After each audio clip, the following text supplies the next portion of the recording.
10 മുഴം നീളമുള്ള കത്തി കൊണ്ട് കുത്തി വാങ്ങും പാകിസ്ഥാൻ. പാകിസ്ഥാൻ. അതെ, അതെ, ആ അതെ. അങ്ങനെ ഒന്നുകിൽ പാകിസ്ഥാൻ അല്ലെങ്കിൽ അല്ലെങ്കിൽ ഖബർസ്ഥാൻ. ഖബർസ്ഥാൻ. എല്ലാവരും കൂടിയിട്ട് ഇവരങ്ങോട്ട് ഉന്തിയാക്കുകയാണ്. അതിൽ കോൺഗ്രസിന് വലിയ പങ്കുണ്ട് ചരിത്രത്തിലെ. ചരിത്രത്തിൽ. കോൺഗ്രസും കൂടി എന്ത് ചെയ്യാണ്, ഇവരാണ്ട് പോട്ടെ എന്നുള്ളവർക്ക് പട്ടേലിനൊക്കെ ഭയങ്കര ആവശ്യമായിരുന്നു. എ.ജി. നൂറാനിക്കത് പറയാം, കാരണം നമ്മൾ ഇന്ത്യക്കാരാണ്, പക്ഷെ നമുക്കത് പറയാൻ പറ്റില്ല. പിന്നെ നമ്മൾ എ പി വിഭാഗത്തിൽ പ്രവർത്തിക്കാനുള്ള ഒരു പ്രധാനപ്പെട്ട കാരണം അവരുടെ വിദ്യാഭ്യാസപരമായിട്ടുള്ള അവരുടെ ഇൻട്രസ്റ്റ് ആണ്.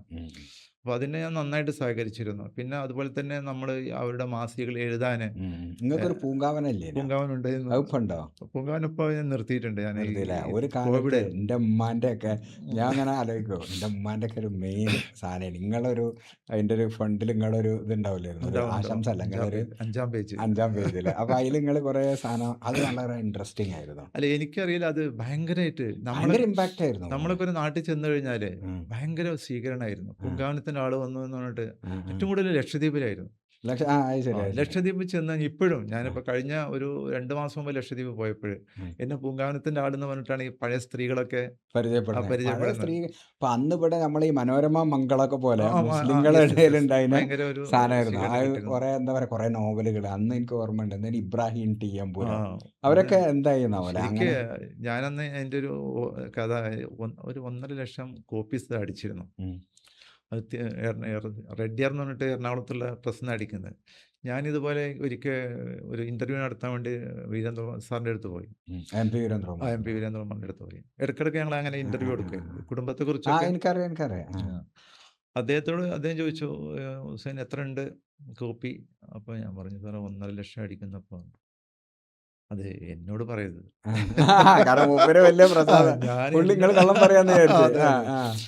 എന്നോട് പറയരുത്.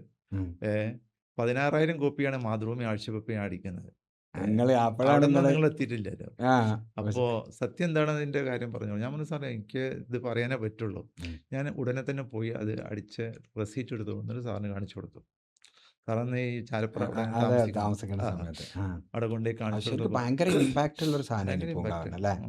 അതിൽ ശരിക്ക് ഈ നോവല് എന്ന് പറയുന്നത് ഒരു മുസ്ലിം കമ്മ്യൂണിറ്റിയിൽ വായിക്കാൻ എനിക്ക് തോന്നുന്നത് ആരൊക്കെയാണ് അതിലെ സ്ഥിര എഴുത്തുകാർ. ഒന്ന് ഇബ്രാഹിം ടി എംപുരം എഴുതിയിരുന്നു, പിന്നെ സുകുമാർ കക്കാട്, പിന്നെ വത്സല എഴുതിയിരുന്നു, പിന്നെ ഒരു എന്താ പറയാ നമ്മളെ കൊടുവള്ളി അബ്ദുൽ ഖാദർ എഴുതിയായിരുന്നു അല്ലേ. അപ്പൊ ഒരു അതിനകത്തൊരു EKP ഡിവൈഡ് വളരെ കുറവായിരുന്നു, അതൊന്നും ഉണ്ടായിരുന്നില്ല, എല്ലാ ഇതിലേക്കും പോയി. EKP ഡിവൈഡിന് മുമ്പാണ് തുടങ്ങിയത്, അതാണ് അതിന്റെ. അപ്പൊ പിന്നെ അത് അതുപോലെ തന്നെ പോയി. അത് നിങ്ങളാണ് ശരിക്കും പൂങ്കാവനം തുടങ്ങുന്നത് ഐഡിയ. എന്താണ് ആ ഐഡിയ? അത് ഐഡിയ ഉണ്ടാവാനുള്ള കാരണം വെച്ചാൽ ഞാൻ ഈ ആദ്യം അൽ മുബാറക് ഒരു വാരികയുണ്ട് ഈ സുന്നികളുടെ ഇടയിൽ. അത് അതിനോട് എനിക്ക് തിരൂരിൽ ഉണ്ടായിരുന്ന. അപ്പോൾ ഞാൻ ഇങ്ങനെ കൊല്ലത്ത് പഠിപ്പിക്കാൻ പോകുമ്പോൾ അവരുടെ ഓഫീസിൽ പോയിട്ട് നിൽക്കുമ്പോൾ ട്രെയിനിന് സമയമാകുന്ന നേരം അവിടെ പോയി നിൽക്കും. അങ്ങനെ അതിനോടൊരു അറ്റാച്ച്മെൻ്റ് ഉണ്ടായി. അപ്പോൾ എനിക്കിങ്ങനെ ഈ പത്രപ്രവർത്തനത്തിൽ ഒരു വലിയ ഇൻട്രസ്റ്റ് തോന്നി. പിന്നെ അലിഗഡ് ഞാൻ ഇതിൻ്റെ ചെറിയൊരു ഡിപ്ലോമ, ഒരു സർട്ടിഫിക്കറ്റ് കോഴ്സും കഴിഞ്ഞിരുന്നു ജേർണലിസ്റ്റിൻ്റെ. അപ്പോൾ എനിക്ക് അതുപോലെ ഈ മൈസൂർ യൂണിവേഴ്സിറ്റിയുടെ ഒരു ജേർണലിസം കോഴ്സ്, അതിൻ്റെ എക്സാം എഴുതിയില്ല, അത് കോഴ്സ് കഴിഞ്ഞു. അപ്പോൾ അതുകൂടെ കഴിഞ്ഞപ്പോൾ എന്തെങ്കിലുമൊക്കെ വേണം, മുസ്ലിം കമ്മ്യൂണിറ്റിയിൽ എന്തെങ്കിലുമൊക്കെ ചെയ്യണം, അങ്ങനെയുള്ളൊരു ബോധോദയത്തിൽ നിന്ന് ഉണ്ടായതാണത്. അപ്പോൾ ഞാനന്ന് എൻ്റെ ഫ്രണ്ട്സുണ്ട് ഇവിടെ, അന്ന് വേറൊരു മാസിക ഇർഫാദ് എന്ന് പറഞ്ഞിട്ടൊരു മാസിക നടക്കുന്നുണ്ട്. അതിൻ്റെ ഒരു പത്രാതി സമിതിയിലൊക്കെ എന്നെ കേട്ടിട്ടുണ്ട്. കുറച്ച് വിദ്യാഭ്യാസമുള്ള ആളെന്നുള്ളതിലേക്ക് അതിലൊക്കെ കയറി പറ്റിയിരുന്നു. അപ്പോൾ എനിക്ക് യോജിക്കുന്ന അല്ലാത്തൊക്കെ അതിലുണ്ടാകും, പക്ഷെ എന്നാലും ഞാൻ എൻ്റെ കാര്യങ്ങൾ അതിൽ എഴുതുമായിരുന്നു. അതുപോലെ ചരിത്രം എഴുതും. അപ്പോൾ അതിൽ നിന്നൊക്കെ എനിക്കിങ്ങനെ ഒരു തോന്നലുണ്ടായി. പിന്നെ എൻ്റെ ഒരു സുഹൃത്തുവായ തരുവണ ഇവരൊക്കെ ഉണ്ടായിരുന്നു. അപ്പം ഞങ്ങളിങ്ങനെ ചർച്ച ചെയ്തു. പിന്നെ TP അബൂബക്കർ എന്ന് പറഞ്ഞിട്ടൊരു സുഹൃത്തുണ്ടായിരുന്നു. അപ്പോൾ അതെന്നാൽ അത് നിങ്ങൾ ഒറ്റയ്ക്ക് വേറെ നടത്തിക്കോളൂ, കാരണം അത് ഇതിലേക്ക് ആയിക്കഴിഞ്ഞാൽ പെണ്ണുങ്ങൾക്കൊരു മാസിക എന്ന് പറഞ്ഞാൽ അന്ന് സുന്നി രംഗത്തൊക്കെ ഇത് വലിയ കോളുകളൊക്കെ ഉണ്ടാക്കും. അതിന്റെ ആദ്യത്തെ ശരിക്കും മലയാളത്തിലെ ആദ്യത്തെ മുസ്ലിം കുടുംബ മാസിക അല്ല, ഈ ജമാഅത്തിന് നടത്തുന്നുണ്ടല്ലോ, ആരാമം. അപ്പൊ സുന്നി രംഗത്ത് ആദ്യമായിട്ട്. പിന്നെ അതിന് പകരമാണ് കുടുംബം കൊണ്ടുവന്നത്. കുടുംബം പിന്നെ കുറെ കാലം കഴിഞ്ഞിട്ടാണ് പൂങ്കാവനം ഒരു അതിനകത്ത് ഒരു മൊണോപ്പൊളി കുറെ കാലം സൂക്ഷിച്ചു. അതിനിപ്പോ അതിന് അങ്ങനത്തെ ഒരു വിഭാഗീയത വിഭാഗീയത ഉണ്ടായിരുന്നില്ല. അങ്ങനത്തെ കണ്ടന്റ് കൊടുത്തിട്ടുണ്ടായിരുന്നു. സുന്നി ബേസ്ഡ് ആയിരുന്നു. സുന്നി ബേസ്ഡ് ആണ്, സുന്നി പണ്ഡിതന്മാരുടെ ഇന്റർവ്യൂ. പിന്നെ അധികം ഈ നമ്മുടെ ഈ കുടുംബം, സ്ത്രീകളോടുള്ള ഉപദേശം, എനിക്ക് ഓർമ്മ ഉണ്ടായില്ല കുറെ സാധനം. നിങ്ങൾ ആ 5ാം പേജിൽ ഞാൻ പലപ്പോഴും വായിക്കല്, കാരണം എന്റെ വീട്ടിൽ ഈ സാധനം വരുന്നുണ്ട്. അപ്പൊ ഉമ്മ അതിന്റെ വലിയൊരു അത് പലപ്പോഴും ആരാധകനാണ്. വിമർശനം ഉണ്ടായിരുന്നു. ആ. അത് വെച്ചാൽ നമ്മൾ ഈ വിദ്യാഭ്യാസ കാര്യം പറയുമ്പോഴും ഉം. അന്നൊക്കെ വിദ്യാഭ്യാസത്തിനോട് കുറച്ച് അകന്ന് ആ, നിൽക്കുന്ന ആ, ആ, ആ. ഇതാണല്ലോ. അപ്പോൾ അതൊക്കെ പിന്നെ നമ്മൾ എഴുതി എഴുതി പിന്നെ ഇതായി. പിന്നെ ഈ സ്ത്രീധനത്തിനെതിരായിട്ട് അതെ, ക്യാമ്പയിൻ എടുത്തിരുന്നു അല്ലേ? ഭയങ്കരമായിട്ട് അത് ഭയങ്കര ഇഷ്യൂ ഒക്കെ ഉണ്ടായിരുന്നു. ആ, സ്പന്ദിക്കുന്ന ഹൃദയമുണ്ടോ നമുക്ക് പറഞ്ഞിട്ട് വേറെ ഒരു ആ ഒരു സീരീസ്. വലിയ അതെ, അതെ, സീരീസ് അതൊക്കെ ഒക്കെ എനിക്ക് വെച്ചിട്ട് ഓർമ്മയുണ്ട്. അതൊക്കെ വലിയ മാറ്റം വിവാദമായിരുന്നു. അത് ഉണ്ടാക്കിയിരുന്നു. സംഘടനക്കകത്ത് ആ സംഘടനക്ക് ഇതിന്റെ മേലൊരു ഹോൾഡ് ഒന്നും ഉണ്ടായിരുന്നില്ല. സംഘടനക്കകത്ത് പ്രശ്നങ്ങൾ ഉണ്ടായി എന്ന് മാത്രമല്ല, നമുക്കൊക്കെ ഒരു ഒരു ഭ്രഷ്ട് ഉണ്ടായിരുന്നു. ബാൻ. ബാൻ ഉണ്ടായിരുന്നു. അത് ശരി. അതായത് ചില പണ്ഡിതന്മാർ പേരൊന്നും നമ്മൾ പറയുന്നില്ല. അതെ, അതെ, അതെ, കുറച്ച് ആളുകൾ പറയണ്ട. നമ്മളെ ഈ മർക്കസിലേക്ക് വരെ വരുന്നത് തടഞ്ഞു. ആ. അങ്ങനെ കുറേ ഇഷ്യൂ ആയിട്ട് എനിക്കൊരു അവാർഡ്, ഈ ഖത്തറിൽ നിന്നൊരു അവാർഡ് പ്രഖ്യാപിച്ചു. ഉം, ഉം. അതായത് ഈ മാസിക തുടങ്ങിയതിനുള്ള ഒരു വലിയ അവാർഡ് അത് മർക്കസിൽ വെച്ച് കൊടുക്കാൻ വേണ്ടിയിട്ട് തീരുമാനിച്ചു. അപ്പോൾ ഈ മർക്കസിൽ നിന്ന് 1, 2 പേര് ഇതിനെ എതിർത്തു. ഉം, അതിവിടെ കൊടുക്കാൻ പറ്റില്ല ഉം, എന്ന് ഉം, പറഞ്ഞിട്ട്. ഉം. ഞാനത് അവിടെ പോയി വാങ്ങിയില്ല. അവരെൻ്റെ വീട്ടിൽ കൊണ്ടുവന്നു. അത് ശരി, അത് ശരി. ആ, അങ്ങനെയൊക്കെ സംഭവം ഇതിൽ അങ്ങനെ വന്നേനെ. സംഭവിച്ചു. അപ്പൊ ഇതില് പക്ഷെ ഉസ്താദിന്റെ ഒക്കെ കുറെ സാധനം വരലില്ലായിരുന്നു? എ പി ഉസ്താദിന്റെ ഒക്കെ? അല്ല, ഈ ഉസ്താദിൻ്റെ ഒക്കെ കൊടുത്തിട്ട് അതിന് ഉസ്താദിന് വിമർശനം ഉണ്ടായിട്ടുണ്ട്. ആ, അത് ശരി, അത് ശരി. ആ, ഉസ്താദിനെ വിമർശിക്കില്ലല്ലോ. ആ, ആ, ആ. അതെന്തിനായി കൊടുക്കാൻ പറ്റുമെന്നൊക്കെ പറഞ്ഞിട്ട് അവരുടെ വേദികളിൽ ചർച്ച അങ്ങനെയാണ് ഉണ്ടായിരുന്നു. പിന്നെ സുന്നത്ത് ഉണ്ടായണേ. അല്ലല്ല.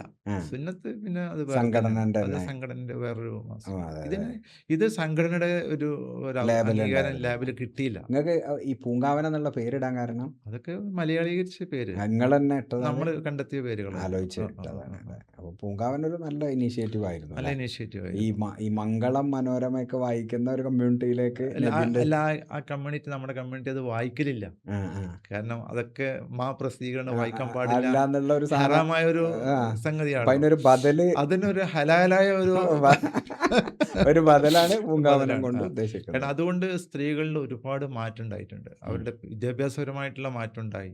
പിന്നെ ഈ സ്റ്റൈലുകൾ, ജീവിത സ്റ്റൈലുകൾ, പഠിക്കാനും വായിക്കാനുള്ള ഇൻട്രസ്റ്റ്, ഇതൊക്കെ ശരിക്കും ഒരു മാറ്റം ഉണ്ടായിട്ടുണ്ട്. അന്ന് ഈ കുട്ടികളെ ഫോട്ടോ മാത്രമേ കുട്ടികളെ ഫോട്ടോ കവറൊക്കെ, കുട്ടികളെ ഫോട്ടോ, ഫോട്ടോ പൂക്കളെ ഫോട്ടോ, സ്ത്രീകളെ ഫോട്ടോ കൊടുക്കില്ല. കൊടുക്കില്ല.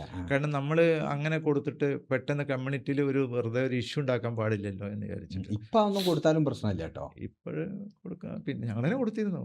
പിന്നെ ഒരു ഘട്ടത്തിൽ നിങ്ങൾ തന്നെ കൊടുത്തു. പെണ്ണുങ്ങളതൊക്കെ മറച്ചു കൊടുക്കുമായിരുന്നു. സ്കാർഫൊക്കെ ഇട്ട് കൊടുക്കും. പഴയ കാലത്ത് ഫോട്ടോ തന്നെ പാടില്ലല്ലോ. അതെ, അതെ, അതെ. കാരണം അതൊക്കെ അന്നത്തെ അവരുടെ സൂക്ഷ്മത കൊണ്ട് അവർ പറയുന്ന കാര്യങ്ങളാണ്. നമ്മളതിനൊന്നും ചോദ്യം ചെയ്യാൻ പോകുന്നതിൽ ഒരു അർത്ഥമില്ല. അതെ, അതെ. ഞാനൊന്നിനും ചോദ്യം ചെയ്യാൻ പോകാറില്ല. നമ്മൾ എതിർക്കുകയാണെങ്കിലും ഞാൻ അത് എന്ത് ചെയ്യും, ഓക്കെ ഞാൻ ശ്രദ്ധിക്കാം എന്ന് പറയും. ഞാൻ എൻ്റെ വഴിക്ക് പോകുന്നു എന്നല്ലാതെ എതിർക്കാൻ ഞാൻ പോയിട്ടില്ല. മൈൽഡ് സ്റ്റാൻഡേർഡ് കൺഫ്രോണ്ടേഷൻ ഞാൻ ഒരിക്കലും ഞാൻ പോയിട്ടില്ല. ശരി. അപ്പൊ ഈ പൂങ്കാവനത്തിന്റെ ഇതിന്റെ കൂടെ തന്നെ നിങ്ങളെ ചരിത്ര രചന, പൂങ്കാവനങ്ങൾ ഒരു വലിയ ഇനീഷ്യേറ്റീവ് ആയിട്ട് അത് കമ്മ്യൂണിറ്റിക്കകത്ത് 1.5 ലക്ഷം കോപ്പി പറഞ്ഞാൽ ചിലപ്പോൾ മലയാളത്തിൽ ഹയസ്റ്റ് സർക്കുലേറ്റഡ് ആയിക്കാരം. ഭയങ്കര ആരും പറഞ്ഞിട്ടുണ്ടാവില്ല. അത് ഭയങ്കര ഒരു സംഭവമാണ്. പിന്നെ നിങ്ങളെ ഇന്ത്യ സ്വാതന്ത്ര്യ വിഭജനത്തിൽ കുറെ ചരിത്ര പുസ്തകങ്ങൾ, ആ സ്വാതന്ത്ര്യ വിഭജനത്തിന്റെ കണ്ടന്റ്, ഈ ചരിത്രത്തെ എങ്ങനെയാണ് നിങ്ങൾ ഇഷ്ടപ്പെടുന്നത്? ഞാൻ സത്യത്തിൽ ഞാൻ ഈ മുസ്ലിം ലീഗിൻ്റെ ഒരു ഭ്രാന്തനായിരുന്നൊരു സന്ദർഭത്തിൽ എനിക്കിങ്ങനെ വായിക്കാൻ ഭയങ്കര താല്പര്യം. കാരണം മുസ്ലിം ലീഗ് ഭ്രാന്തായിട്ടുണ്ടായിരുന്നു. അതായത് ഈ ചരിത്രത്തിൽ ആ, എല്ലാവരും മുസ്ലിം ലീഗിനെ അവഗണിക്കും. ആ, ആ, എവിടെ വായിച്ചു നോക്കുമ്പോഴും മുസ്ലിം ലീഗിനെ മോശമാക്കിയിട്ടോ വർഗീയമായിട്ടോ ചിത്രീകരിക്കുക, മുസ്ലിം ന്യൂനപക്ഷത്തെ അങ്ങനെ ചിത്രീകരിക്കുക, മുസ്ലിങ്ങളുടെ ചരിത്രമൊന്നും ഇല്ലാതാവുക, കാണാതിരിക്കുക. അതിപ്പോൾ കോൺഗ്രസ് ഇപ്പോൾ BJP ചെയ്യുന്നതിൻ്റെ ഒരു പരിധിവരെ കോൺഗ്രസും പണ്ട് നേരത്തെ ചെയ്തിരുന്ന കാര്യങ്ങളാണ്. ഇന്ത്യയോട് ഈ കോലത്തിലാക്കിയ കോൺഗ്രസ് അപ്പോൾ ഈ കോൺഗ്രസിൻ്റെ ഈ സ്വാധീനം കൊണ്ട് മുസ്ലിം ലീഗിനെ ഒരു വർഗീയ പാർട്ടിയായിട്ട് മാറ്റിയിട്ട് അവർക്ക് ഇന്ത്യയുടെ ഈ നിർമ്മാണത്തിൽ ഒരു പങ്കുമില്ല എന്ന് വരുത്തുക. പിന്നെ അതുപോലെ തന്നെ ഈ മുഗളന്മാരുടെ ചരിത്രത്തിലൊക്കെ ഒരു ഹിന്ദു വിരുദ്ധ ഒരു വർഗീയ സ്റ്റാൻഡ് എടുക്കുക, അതുപോലെ അതിൻ്റെ പേജുകൾ കുറക്കുക. ഇങ്ങനെ ഇവർ മുസ്ലിങ്ങളോട് ഇപ്പോൾ ഔറംഗസേബിനെ അവരൊക്കെ കുറിച്ചൊക്കെ പറയുമ്പോൾ അദ്ദേഹത്തെയൊക്കെ നല്ല മനുഷ്യന്മാർ വരുമ്പോൾ അവരൊക്കെ ഫനാറ്റിക് ആക്കുക, ടിപ്പുവിനെ ഫനാറ്റിക് ആക്കുക. പുറത്ത് ഇവരെന്ത് ചെയ്യും വെച്ചാൽ ഇതൊക്കെ ഒരു മതേതരത്വം പറയുകയും ചെയ്യുന്ന ഒരു അവസ്ഥാവിശേഷം ഒന്നും ഉണ്ടായിരുന്നു. അപ്പം ഞാൻ അലിഗഡിൽ ചെന്നപ്പോൾ ഞാൻ ഈ അംബേദ്കറുടെ ഒരു പുസ്തകം എനിക്ക് കിട്ടി, Pakistan or partition of India എന്ന് പറഞ്ഞിട്ടൊരു പുസ്തകം. അപ്പോൾ എന്താ ഇയാളിത് പറയുന്നത് എന്നുള്ളത് ഞാൻ സ്വാഭാവികമായിട്ട് വായിച്ചു. അയാൾ ഈ പാർട്ടീഷനെ വളരെ അനുകൂലിച്ച് പറയുന്നുണ്ട്. അംബേദ്കർ പാർട്ടീഷൻ കൊടുക്കണം, അത് മുസ്ലിങ്ങൾ അവർ ആവശ്യപ്പെടുന്നത് അങ്ങനെയാണ്. കാരണം കോൺഗ്രസ് ഒരു ഹിന്ദു പാർട്ടിയാണ്. അപ്പോൾ മുസ്ലിങ്ങൾ അവർ ജീവിക്കട്ടെ, അവർക്ക് വേണ്ടത് കൊടുക്കണം എന്ന് പറഞ്ഞിട്ട് ഇയാളതിൽ വളരെ നന്നായിട്ട് പറയുന്നുണ്ട്. അപ്പോൾ ഞാൻ പറഞ്ഞു അയാൾ നമ്മുടെ ഇന്ത്യയുടെ ഭരണഘടനാ ശില്പിയൊക്കെ അല്ലേ, അപ്പോൾ എന്താണ് ഇതിങ്ങനെ പറയുന്നത്? അപ്പോൾ എനിക്കതിൽ ആ ന്യായങ്ങൾ എനിക്ക് മനസ്സിലായി. പിന്നെ ഞാൻ അതിനോടനുബന്ധിച്ച് അലികളിൽ പോയി പഠിക്കുമ്പോൾ എല്ലാ പുസ്തകവും ഞാൻ വായിച്ചു. എനിക്ക് തോന്നുന്നു ഞാൻ അത് സംബന്ധിച്ച അലികളിലുള്ള എല്ലാ ബുക്കും ഞാൻ വായിച്ചിട്ടുണ്ടെന്നുള്ളതാണ്. എനിക്കന്ന് ഉറുദു അത്ര അറിയില്ല. ഞാൻ ഉറുദുവിൻ്റെ ഒരു സർട്ടിഫിക്കറ്റ് കോഴ്സ് എടുത്തു ഇത് വായിക്കാൻ വേണ്ടി. ഇതെനിക്ക് ഉറുദു പുസ്തകം പഠിക്കാൻ. കാരണം മുസൽമാനൊക്കെ മുസ്തഖ്ബിൽ തുഫൈൽ അഹമ്മദൊക്കെ എഴുതിയ പുസ്തകമുണ്ട്, അതിലൊക്കെ ഇഷ്ടംപോലെ കാര്യങ്ങളുണ്ട്. പിന്നെ ഷബീർ അഹമ്മദ് ഉസ്മാനി എഴുതിയ പുസ്തകമുണ്ട്. അദ്ദേഹം ഈ പാകിസ്ഥാൻ ജമിയത്തുൽ ഉലമ ഉണ്ടാക്കിയ ആളാണ്.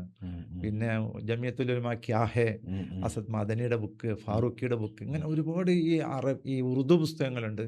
അപ്പോൾ അത് കണ്ടപ്പോൾ ഞാൻ ഇതിൻ്റെ ഡിപ്ലോമ ഒക്കെ എടുത്ത് പഠിച്ച് വായിച്ച് ഉണ്ടാക്കി എഴുതി ഉണ്ടാക്കി. അങ്ങനെ ഞാൻ പിന്നെ ഇത് പഠിച്ച് ഈ പുസ്തകം എഴുതുകയാണ്. അതിലെനിക്ക് മുസ്ലിം ലീഗ് പാകിസ്ഥാൻ ആവശ്യപ്പെട്ടത് അന്നത്തെ സാഹചര്യത്തിലാണ്. അതിന് ആ സംഘടനയെ പാർട്ടിയെ കുറ്റപ്പെടുന്നതിൻ്റെ അർത്ഥമില്ല എന്ന് പറഞ്ഞിട്ടാണ് ഈ പുസ്തകത്തിലുള്ളത്. വിവാദമായോ ആ സമയത്ത്? ഭയങ്കര വിവാദം ഉണ്ടായി. കോൺഗ്രസ്സുകാരൊക്കെ കൂടിയപ്പോൾ ആദ്യം ഞാൻ ഈ മുബാറക്ക് എന്ന മാസികയിലാണ് ഇത് പ്രസിദ്ധീകരിക്കുന്നത്. അപ്പൊ അന്ന് കോൺഗ്രസ്സുകാരൊക്കെ അന്ന് കുറെ സുന്നികളായ ആളുകളുണ്ട് ഈ തിരൂരങ്ങാടിയൊക്കെ. ഭയങ്കര കുഞ്ഞാമാജിയുടെ ബന്ധുക്കളൊക്കെ കൂടി വന്നിട്ട്, ബന്ധുക്കൾ തന്നെ സൈനുദ്ദീൻ ഹാജിയൊക്കെ ഉണ്ടായിരുന്നു. അവരെ കൂടി മുബാറക്കിന്റെ ഓഫീസിൽ വന്നിട്ട് നിർത്തണം എന്നൊക്കെ പറഞ്ഞ് ഉണ്ടാക്കി. അപ്പൊ എൻ്റെ സ്നേഹിതൻ മുസ്തഫ ഫൈസിയാണ്. മുസ്തഫ ഫൈസിയാണല്ലോ അന്ന് എഡിറ്റർ, മുബാറക്കിന്റെ എഡിറ്റർ. അപ്പോൾ അദ്ദേഹം പറഞ്ഞു നിങ്ങൾ ഇതിന് പകരമായിട്ട് ഒരു ലേഖനം എഴുതിക്കോളും, അത് നമുക്ക് പ്രസിദ്ധീകരിക്കാം, അതല്ലേ നമുക്ക് പ്രത്യേക രാഷ്ട്രീയം ഇല്ലല്ലോ എന്ന് പറഞ്ഞ് അദ്ദേഹം അത് പറഞ്ഞ് അങ്ങനെ അതൊക്കെ കെട്ടടങ്ങി. അപ്പോൾ ഞാനത് കുറച്ച് കഴിഞ്ഞ് പിന്നെ പുസ്തകമാക്കണം. പുസ്തകമാക്കണം. അപ്പോൾ എന്നോട് കുഞ്ഞുമൂസൊക്കെ പറഞ്ഞു, കുഞ്ഞുങ്ങളത് പുസ്തകമാക്കണം എന്ന് പറഞ്ഞു. അപ്പോൾ എൻ്റെ എനിക്ക് തോന്നുന്നത് രണ്ടാമത്തെ ഒരു പുസ്തകമാണ്. വലിയ വർക്കാണല്ലോ അത്. ഭയങ്കര വർക്ക്. എനിക്ക് ഞാൻ തന്നെ അത്ഭുതപ്പെട്ട ഒരു വർക്കാണ്. കാരണം അന്ന് ഈ അലികളിൽ ഈ വർഗീയ കലാപങ്ങൾ ഉണ്ടായിട്ട് ഒരു 3-4 മാസം കോളേജ് പൂട്ടിയിട്ടു. ഞങ്ങൾക്ക് നാട്ടിൽ വരാൻ പറ്റിയില്ല. അപ്പൊ ഞാൻ അവിടുത്തെ ലൈബ്രറിയിൽ അങ്ങോട്ട് ഇരുന്നു. ഗുണായി. അന്നാണ് ശരിക്കും എനിക്ക് ഉറുദു ഒക്കെ പഠിക്കാൻ പറ്റുന്നത്. അങ്ങനെയാണ് ഈ പുസ്തകം എഴുതിയത്, ഈ സ്വാതന്ത്ര്യ വിഭജനത്തിൽ എഴുതി. ശരിക്കും ഇപ്പം ഈ കമ്മ്യൂണിസ്റ്റുകാർ എന്നുള്ള ആ കാഴ്ചപ്പാടിൽ തന്നെ നിൽക്കുന്നുണ്ടോ? കമ്മ്യൂണിസ്റ്റുകാർ അന്ന് മുസ്ലിം ലീഗിന് അനുകൂലമായിരുന്നല്ലോ. ലീഗ് വിഭജനത്തിന് അനുകൂലമായിരുന്നു. ലീഗ് വിഭജനത്തിന് അനുകൂലമായപ്പോൾ കമ്മ്യൂണിസ്റ്റുകാർ അതിനെ എതിർത്തിട്ടില്ല. പക്ഷെ അവരെന്ത് ചെയ്യുന്നു, അവരുടേതായ രീതിയിൽ നോക്കിക്കാണുന്നു മാത്രം. അന്നൊരു ഇപ്പൊ ഇവിടെ ലീഗ് വലിയ സ്വാധീനം ഉണ്ടായിരുന്നല്ലോ മലബാറില്. പക്ഷെ അവരെന്താ അത് പാകിസ്ഥാന്റെ ഭാഗമാക്കണം എന്ന് പറയുന്നത്? ഇത് ലീഗോ ഈ മലബാറിനെ അല്ല, ഇവിടെ മാപ്പിളസ്ഥാൻ പറഞ്ഞിരുന്നല്ലോ, അങ്ങനെ ഒരു വേറെ രാജ്യം വേണമെന്ന് പറഞ്ഞു. എന്ന് വെച്ചാൽ പാകിസ്ഥാന്റെ ഒപ്പം പോണെന്നല്ല, പാകിസ്ഥാന്റെ ഒപ്പം പോണെന്ന് പറഞ്ഞിട്ടില്ല. ഇപ്പൊ നമ്മളെ ബംഗ്ലാദേശ് പോവുകയാണെങ്കിൽ അന്ന് ലീഗിന് കുഴപ്പമൊന്നുമില്ല. കാരണം ഇവിടെ പാകിസ്ഥാന് വേണ്ടി ശക്തമായി അടരാടിയ സ്ഥലമാണ്. അതെ, ശരിക്കും പാകിസ്ഥാൻ വാദം ശരിക്കും ഉണ്ടായിരുന്ന ഒരു സ്ഥലമല്ലേ മലപ്പുറം? 10 മുഴം നീളമുള്ള കത്തി കൊണ്ട് കുത്തി വാങ്ങും പാകിസ്ഥാൻ. അതെ, ഒന്നുകിൽ പാകിസ്ഥാൻ അല്ലെങ്കിൽ ഖബർസ്ഥാൻ. അതെ, അതൊക്കെ ഇവിടെ വിളിച്ചു പറഞ്ഞു. 8 കത്തി കൊണ്ട് കുത്തി വാങ്ങും പാകിസ്ഥാൻ അല്ലേ? അതല്ലേ? അതൊക്കെ ഇവിടെ വിളിച്ചു പറഞ്ഞതാണ്. അല്ല, അപ്പൊ എനിക്ക് ചോദിക്കണ എന്റെ ചോദ്യം ഇപ്പോഴും അതാ. അന്ന് ഇവിടെ ഒരു തരത്തിലും പാകിസ്ഥാനായിട്ട് നമുക്ക് കണക്ഷൻ ഇല്ല. അപ്പൊ ഇവിടെ ഇത് പാകിസ്ഥാന്റെ ഭാഗമാകും എന്ന് അന്ന് വിശ്വസിച്ചിരുന്നു. പാകിസ്ഥാനിൽ കണക്ഷൻ ഇല്ല എന്നുള്ളത്. ഇവിടുന്ന് ഒരുപാട് ആളുകൾ പാകിസ്ഥാനിൽ ജോലി ചെയ്യുന്നു. നമ്മൾ ജിയോഗ്രഫിക്കലി അടുക്കുന്നില്ല. പിന്നെ നമ്മളൊരു ഉറുദു കമ്മ്യൂണിറ്റി അല്ല, ഒരു മെയിൻ സ്ട്രീം ഇന്ത്യൻ പൊളിറ്റിക്സിന്റെ ഭാഗമല്ല. ഇവിടെ എങ്ങനെ അതിന്റെ ഒരു വലിയ അനുരണം ഉണ്ടായത്? അല്ല, അനുരണം എന്ന് പറഞ്ഞാൽ മുസ്ലിം ലീഗ് ഉള്ളിടത്തൊക്കെ ഈ അനുരണം ഉണ്ടായിട്ടുണ്ട്. കാരണം ഇപ്പൊ ബംഗ്ലാദേശ് പാകിസ്ഥാന്റെ അടുത്തല്ലല്ലോ. അല്ല, അവർക്കും എന്നാലും ഒരു ഫ്ലൈയിങ് അവേഴ്സിൽ പോകാവുന്ന സ്ഥലം. പക്ഷെ നമ്മൾ ഇത്ര ദൂരമുള്ള സ്ഥലം അന്ന് ഇവിടെ ഇതൊരു ശരിക്കും മാപ്പിളസ്ഥാൻ ആവശ്യപ്പെട്ടിരുന്നു. അങ്ങനെ ആരെങ്കിലും ആവശ്യപ്പെട്ടിരുന്നു. എന്നുവെച്ചാൽ വേറെ രാജ്യം വേണം, വേറെ മാപ്പിളസ്ഥാൻ വേണം. അതുകൊണ്ടാണ് അപ്പൊ ഈ മലപ്പുറം ജില്ലാ വിഭജനം എന്നൊക്കെ പറയുമ്പോഴേക്ക് പ്രശ്നമാണ്. അതോ? അല്ല, അതുകൊണ്ട് മാത്രമല്ല, അതിപ്പോ ഇന്ത്യ പാകിസ്ഥാനിലുള്ള ഈ ഹിന്ദു മുസ്ലിം ഇഷ്യൂ കൊണ്ടാണ്. മാപ്പിളസ്ഥാൻ വേണം എന്നുള്ളത് വെച്ചാൽ ഇവിടെ മാപ്പിളമാർക്കൊരു അങ്ങനെ രാജ്യം വേണം. അപ്പൊ അതിന് അവര് ബോർഡറൊക്കെ കണ്ടിന്യൂ അങ്ങനെ. അത് ഞാൻ പറയുന്നത് രാജ്യം എന്നുള്ള അർത്ഥത്തില് സ്റ്റേറ്റ്, പാകിസ്ഥാൻ സ്റ്റേറ്റ് ആണല്ലോ, രാജ്യമാവുന്ന പിന്നെ ഉള്ളൂ. ആദ്യം പാകിസ്ഥാൻ സ്റ്റേറ്റ് ആണ്. അതായത് മുസ്ലിങ്ങൾ ഭൂരിപക്ഷമുള്ള സ്ഥലം ഒരു സ്റ്റേറ്റ് ആയിട്ടും ഹിന്ദുക്കൾ ഭൂരിപക്ഷമുള്ള ഒരു സ്റ്റേറ്റ് ആയിട്ടും വേണം. ഇതിനെ രണ്ടിനെയും ബന്ധിപ്പിക്കുന്ന ഒരു കോമൺ ഒരു യൂണിയൻ ടെറിട്ടറി ഇതാണ് ശരിക്കും മുസ്ലിം ലീഗ് ആവശ്യപ്പെട്ടത്, ആദ്യം ആവശ്യപ്പെട്ടത്. പിന്നീട് ഇത് ഈ ബ്രിട്ടീഷുകാരും മറ്റുള്ള എല്ലാവരും കൂടിയിട്ട് ഇവരെ അങ്ങോട്ട് ഉന്തിയാക്കുകയാണ്. അതിൽ കോൺഗ്രസിന് വലിയ പങ്കുണ്ട് ചരിത്രത്തില്. ചരിത്രത്തിൽ. കോൺഗ്രസും കൂടി എന്ത് ചെയ്യാണ്, ഇവരാണ്ട് പോട്ടെ എന്നുള്ളവർക്ക് പട്ടേലിനൊക്കെ ഭയങ്കര ആവശ്യമായിരുന്നു. എന്നാൽ പിന്നെ ഇവരിതില്ല, നമുക്ക് ഒറ്റയ്ക്ക് ഭരിക്കാമല്ലോ എന്നുള്ള ഒരു ചിന്താഗതി വന്നതാണ്. പട്ടേലൊക്കെ ആ ഒരു പട്ടേലൊക്കെ ലൈനിലായിരുന്നു. പിന്നെ ഇന്ത്യയില് ഇപ്പം ഹൈദരാബാദിനോടൊക്കെ ചെയ്തത് വലിയ അക്രമല്ലേ? അല്ല, അങ്ങനെ അക്രമമൊന്നുമല്ല. നമ്മൾ ഇന്ത്യയെ സ്വീകരിച്ചാൽ പിന്നെ അതൊക്കെ ശരിയാണെങ്കിൽ അതില് എ.ജി. നൂറാനിന്റെ ഒരു വർക്കുണ്ടല്ലോ. എ.ജി. നൂറാനിക്ക് അത് പറയാം, കാരണം നമ്മൾ ഇന്ത്യക്കാരാണ്. പക്ഷെ നമുക്കത് പറയാൻ പറ്റില്ല. എ.ജി. നൂറാനി ഡിസ്ട്രക്ഷൻ ഓഫ് ഹൈദരാബാദ് എന്ന അദ്ദേഹത്തിന്റെ പുസ്തകമുണ്ട്, നിങ്ങൾ കണ്ടാണ്? വായിച്ചാണ്. അപ്പൊ നിങ്ങൾക്ക് പറയാൻ ധൈര്യമില്ല. ഹൈദരാബാദിൽ കയറി ആണ് ഇറങ്ങി വലിയ അക്രമം നടന്നു. അപ്പം അത് നമ്മളൊരു സെക്കുലർ സൊസൈറ്റി എന്നുള്ള ആൾക്കാർ പറയുന്നതിൽ പ്രശ്നമുണ്ടെന്നൊന്നും ഞാൻ കരുതുന്നില്ല. എന്നുവെച്ചാൽ അങ്ങനെ നമുക്ക് പലതിനും നമുക്ക് ഒരുപാട് പരിമിതികൾ. അത് നമ്മൾ ലംഘിച്ചു പോയാൽ നമുക്കത് പ്രയാസങ്ങൾ നേരിടും. നമ്മളിപ്പോൾ ഇന്ത്യ രാജ്യത്തിൻ്റെ എന്തൊക്കെ പറഞ്ഞാൽ പുറത്തു പോയാൽ ഇന്ത്യ രാജ്യം നമ്മളെ ഏറ്റവും വലുതാക്കി നമ്മൾ അല്ലേ? അപ്പൊ നിങ്ങളിപ്പോൾ അവിടെ യുഎഇ പോയാലും നിങ്ങൾ ഇന്ത്യ, ഞാൻ ഇന്ത്യക്കാരൻ, ഭയങ്കര ആവേശമല്ലേ? ഞാൻ നേരത്തെ പറഞ്ഞ നമ്മളെ ഒരു ദിവസം അധികം നിൽക്കാൻ സമ്മതിക്കില്ല. അതാണ് നിൽക്കണമെങ്കിൽ ഇവിടെ തന്നെ രക്ഷ ഇന്ത്യ തന്നെയല്ലേ ഉള്ളൂ. നിങ്ങള് കഴിഞ്ഞ ഒരു 5 കൊല്ലം നമ്മുടെ ഇതിന്റെ ചെയർമാനായിരുന്നല്ലോ, മാപ്പിള കലാ അക്കാദമിയുടെ. എന്തൊക്കെയായിരുന്നു അതിന്റെ പ്രവർത്തനങ്ങൾ? മാപ്പിള കലകളുടെ മാപ്പിള കലാ അക്കാദമി ശരിക്ക് മാപ്പിള പാട്ടിൻ്റെയും മാപ്പിള കലകളുടെയും ഒരു സംരക്ഷണ കേന്ദ്രമാണ്. അതിൻ്റെ കീഴിൽ ശരിക്കത് തുടങ്ങുന്നതിനുള്ള ഒരു പ്രചോദനം ഉണ്ടായത് നമ്മുടെ കൊരമ്പയിൽ അഹമ്മദാജി അവിടുത്തെ MLA ആവുന്ന ഒരു സന്ദർഭത്തിലാണ്. കൊണ്ടോട്ടി MLA. പിന്നീട് അത് അങ്ങനെ പോയി, അത് ഇയാൾ തർക്കലിടുന്നു. കുറേ കാലം അതിങ്ങനെ ഇവിടെ എത്താതെ പോയിട്ടുണ്ട്. കുറേ കാലം സ്ഥലം ഉണ്ടായിരുന്നില്ല, സ്ഥലം കിട്ടാത്തത് കൊണ്ട് തന്നെ ഉണ്ടായില്ല. അവസാനം ഈ പുറമ്പോക്ക് സ്ഥലത്താണ് ഇത് ഉണ്ടാക്കിയത്. ഇതൊരു ചെനയായിരുന്നു, അവിടെ ആ ഒരു സ്ഥലമാണ് പിന്നീട് ഇത് ഉണ്ടാക്കുന്നത്. കൊണ്ടോട്ടിയുള്ള അതിന് വേറെ ബ്രാഞ്ചുകളൊന്നും? ബ്രാഞ്ചുണ്ട്. എവിടെ? അത് ബ്രാഞ്ച് നമ്മുടെ ബാലൻ മിനിസ്റ്റർ കാലത്ത് നാദാപുരത്ത് ഒരു ബ്രാഞ്ച് തുടങ്ങിയിട്ടുണ്ട്. അവിടെ എന്തെങ്കിലും ആക്ടിവിറ്റി കേന്ദ്രം, ഇതിന്റെ പ്രവർത്തനങ്ങൾ എന്തൊക്കെയാണ്? ഇതിന്റെ പ്രവർത്തനം എന്ന് പറഞ്ഞാൽ നമ്മൾ സാധാരണ പുസ്തക പ്രസിദ്ധീകരണമുണ്ട്. അതുപോലെ ഏറ്റവും പ്രധാനമുള്ളത് ഈ സ്കൂൾ ഓഫ് മാപ്പിള ആർട്സ് എന്നാണ്. അതായത് ഇതിന് അഫിലിയേറ്റഡ് കേന്ദ്രങ്ങളുണ്ട്. ഇത് ഒരു 5-6 കോഴ്സുകൾ നടത്തണം. ഈ ദഫ്, ഒപ്പന, പിന്നെ അതുപോലെ ഹിന്ദുസ്ഥാനി, മാപ്പിളപ്പാട്ട്, കോൽക്കളി, ഇങ്ങനെയുള്ള 6 കോഴ്സുകൾ നടത്തുന്നുണ്ട്. 1 ഇയർ കോഴ്സ് ഉണ്ട്, സർട്ടിഫിക്കറ്റ് കോഴ്സ് ഉണ്ട്. ഇതാണിത് ശരിക്ക് ഇതിൻ്റെ പ്രവർത്തനം എന്നുള്ളതൊക്കെ നടക്കുന്നത്. പിന്നെ മറ്റൊന്ന് നടക്കുന്നത് ഇശൽ പൈതൃകം എന്ന് പറഞ്ഞിട്ടൊരു ഒരു ത്രൈമാസിക പ്രസിദ്ധീകരിക്കുന്നുണ്ട്. ഇത് ശരിക്കും UGC ഓറിയന്റഡ് ആണ്. അത് ഞാൻ വന്നതിന്റെ ശേഷം ISBനും പിന്നെ UGC അംഗീകരിച്ചതാണ്. അത് ഇംഗ്ലീഷിലും മലയാളത്തിലൊക്കെ ഉണ്ടാവും, അതിൽ പ്രസിദ്ധീകരിക്കും. അത് അധികം റിസർച്ച് ഓറിയന്റഡ് ആണ്. അപ്പം അത് ചെയ്യുന്നുണ്ട്. പിന്നെ നമുക്കവിടെ ഒരു മ്യൂസിയം ഉണ്ട്. ഈ മാപ്പിള സംസ്കാരമായിട്ട് ബന്ധപ്പെട്ടും മലബാറുമായിട്ട് ബന്ധപ്പെട്ടുള്ള കച്ചവടം, വ്യാപാരം, കൃഷി ഒക്കെ വെച്ചിട്ടുള്ളൊരു മ്യൂസിയം അവിടെ പ്രവർത്തിക്കുന്നുണ്ട്. പിന്നെ നമുക്കൊരു മ്യൂസിക് ആർക്കൈവ്സ് എന്ന് പറഞ്ഞാൽ ഒരു 25,000-30,000-ഓളം പാട്ടുകളുടെ, മാപ്പിളപ്പാട്ടുകളുടെ മാത്രം ഒരു ശേഖരമുണ്ട്. അത് നമ്മൾ ഡിജിറ്റലൈസ് ചെയ്ത് വെച്ചിരിക്കുകയാണ്. പിന്നെ നമുക്ക് നല്ല ലൈബ്രറി ഉണ്ട്. ഈ ലൈബ്രറിയിൽ 2 സെക്ഷനുണ്ട്. ഒന്ന് സാധാ പുസ്തകങ്ങളുടെ, പഴയ പുസ്തകങ്ങളുടെ ഒരു ശേഖരണം. പിന്നെ മാനുസ്ക്രിപ്റ്റ്സ്, അറബി മലയാളത്തിൽ ഏകദേശം ഒരു 2000-നടുത്ത് മാലകൾ, അതുപോലുള്ള ഫത്വകൾ, ഇങ്ങനെയുള്ള കുറേ കാര്യങ്ങൾ ശേഖരിച്ച് വെച്ചിട്ട് അത് ഡിജിറ്റലൈസ് ചെയ്തിട്ടുണ്ട്. ഡിജിറ്റലൈസ് ചെയ്തു. നമുക്ക് ഇപ്പോൾ അതിൻ്റെ വലിയൊരു ഭാഗം നമുക്ക് നെറ്റിൽ കിട്ടും, സെർച്ച് ചെയ്ത് ഓൺലൈൻ ചെയ്യാൻ പറ്റും. പിന്നെ നമ്മൾ ചെയ്യുന്നത്, നമുക്ക് അവിടെ ഓരോ വർഷവും നമ്മൾ വൈദ്യർ മഹോത്സവം എന്ന് ഒരു പരിപാടി നടത്തും. അതിൽ നമ്മൾ മത്സരങ്ങൾ നടത്തും, പാട്ട് കാര്യങ്ങൾ അങ്ങനെ നടത്തും. പിന്നെ അതോടനുബന്ധിച്ച് നമ്മൾ സെമിനാറുകൾ വിവിധ സ്ഥാപനങ്ങളിൽ, കോളേജുകളിലൊക്കെ ഈ മാപ്പിള പാട്ടും കൾച്ചറുമായിട്ടുള്ള സെമിനാറുകൾ നടത്തും. അതോടനുബന്ധിച്ച് തന്നെ നമ്മൾ റിയാലിറ്റി ഷോ എന്ന് പറഞ്ഞിട്ട് നമ്മളൊരു പരിപാടി നടത്താറുണ്ട്. പിന്നെ വൈദ്യർ സ്മാരക പ്രഭാഷണം, വലിയ സാഹിത്യകാരന്മാരെ കൊണ്ടുവന്ന് പ്രഭാഷണം നടത്തി. ഇയാളെ മോയിൻകുട്ടി വൈദ്യരെ കുറിച്ച്. മയ്യൻകുട്ടി വൈദ്യരെ കുറിച്ചല്ല, സ്മാരക പ്രഭാഷണം എന്ന് പറഞ്ഞാൽ പല വിഷയങ്ങളെ കുറിച്ച് അവർ പറയും ഇതോടനുബന്ധിച്ച്. പിന്നെ മെമ്മോറിയൽ ലെക്ചർ. അതെ അതെ. പിന്നെ നമ്മൾ 3 വർഷം കൂടുമ്പോൾ ഒരു അവാർഡ് കൊടുക്കുന്നുണ്ട്. രണ്ട് സ്റ്റൈലിൽ അവാർഡ്. ഓരോ വർഷം നമ്മൾ അവാർഡ് കൊടുക്കുന്നുണ്ട്. പിന്നെ 3 വർഷം കൂടുമ്പോൾ ഒരു സിംഗിൾ അവാർഡ്. അത് ഇപ്പോൾ നമ്മൾ ബാലകൃഷ്ണൻ വള്ളിക്കുന്ന്, വിയ്യൻകുട്ടി, റംല ബീഗം ഇങ്ങനെയുള്ളവർക്ക് കൊടുത്തു. പിന്നെ ഓരോ വർഷവും തിരഞ്ഞെടുക്കപ്പെടുന്നവർക്ക് നമ്മൾ മാപ്പിളപ്പാട്ടിന്, അതുപോലെ ദഫ്മുട്ടിന്, ഇങ്ങനെയുള്ള വ്യത്യസ്ത കലകൾക്കുള്ള അവാർഡുകൾ നമ്മൾ കൊടുക്കുന്നുണ്ട്.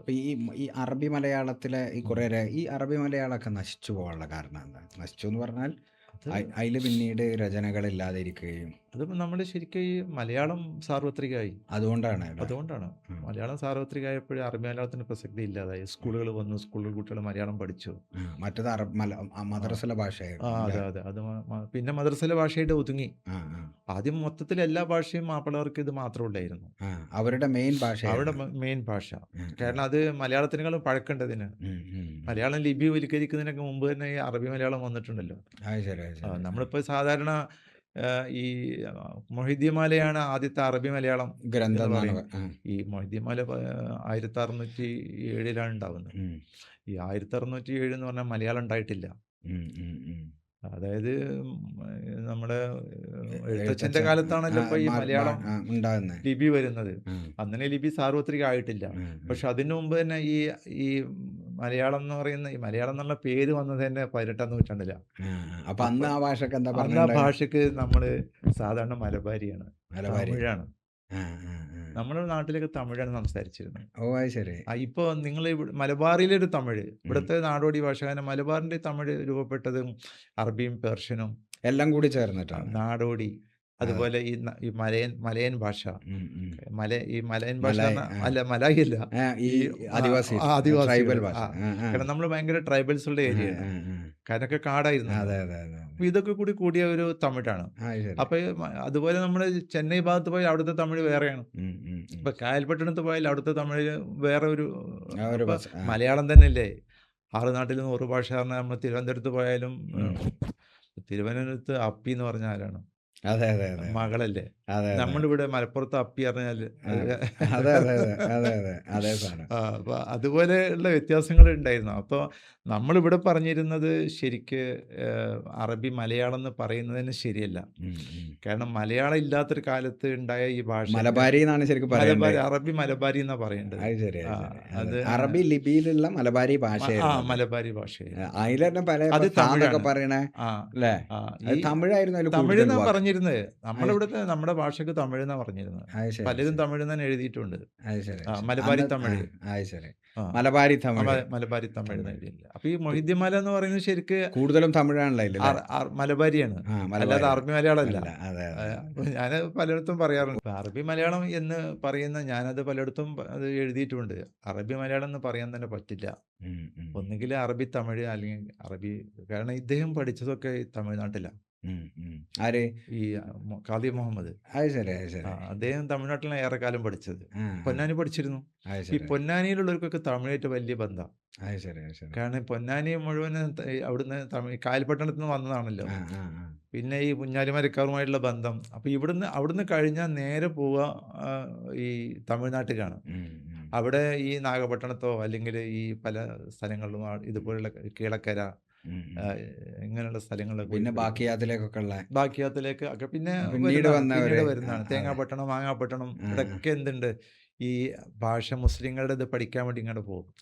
അവിടുന്ന് കിട്ടിയ ഈ മൊഹിദ്ദിമാലയുടെ ഒരു മലബാരിവൽക്കരിച്ച ഇതാണ് ശരിക്ക് ഈ മൊഹിദ്ദിമാല. അല്ലാതെ ഇതിന് നമ്മൾ ആദ്യത്തെ അറബി മലയാള സാഹിത്യം എന്ന് പറഞ്ഞതിന് പരിചയപ്പെടുത്തുന്നത് ശരിയല്ല. നിങ്ങൾ എഴുതിയാണ്? ഞാൻ എഴുതിയിട്ടുണ്ട്. അപ്പൊ ഈ മാലയും മൗലൂദൊക്കെ തമിഴ്ന്ന് വരിക. നേരത്തെ അതൊക്കെ തമിഴിലുണ്ടായിരുന്നു. നമ്മളെ ഇപ്പൊ ഈ മാല സംസ്കാരം അവിടെ ഉണ്ടായിരുന്നു. ആദ്യമുണ്ട് അവിടെ പ്രധാനപ്പെട്ട മാലകൾ. അതിന് മൊഹിദ്ദിമാല ഇഷ്ടം പോലെയുണ്ട്. നഫീസ് ഒക്കെ അവിടെ തമിഴിലുണ്ട്. നമ്മൾ പറയുന്ന എല്ലാ മാലകളും അവിടെ ഉണ്ട്. അത് ശരി, വേറെ സാധനം. വേറെ സാധനമായിട്ട് അതിന്റെ ചെറിയൊരു പരിഷ്കൃത രൂപമായിട്ട് മലബാരികൾക്ക് മനസ്സിലാകാവുന്ന രീതിയിൽ അതിന് ചെറുതായിട്ട് മാറ്റിയെന്നുള്ളൂ. എല്ലാ സാധനവും അത് ഇവിടുത്തെ മലബാരികൾ അതങ്ങനെ മാറ്റി. അതൊരു അത്ഭുതമാണ് ആ. ശരിക്കും.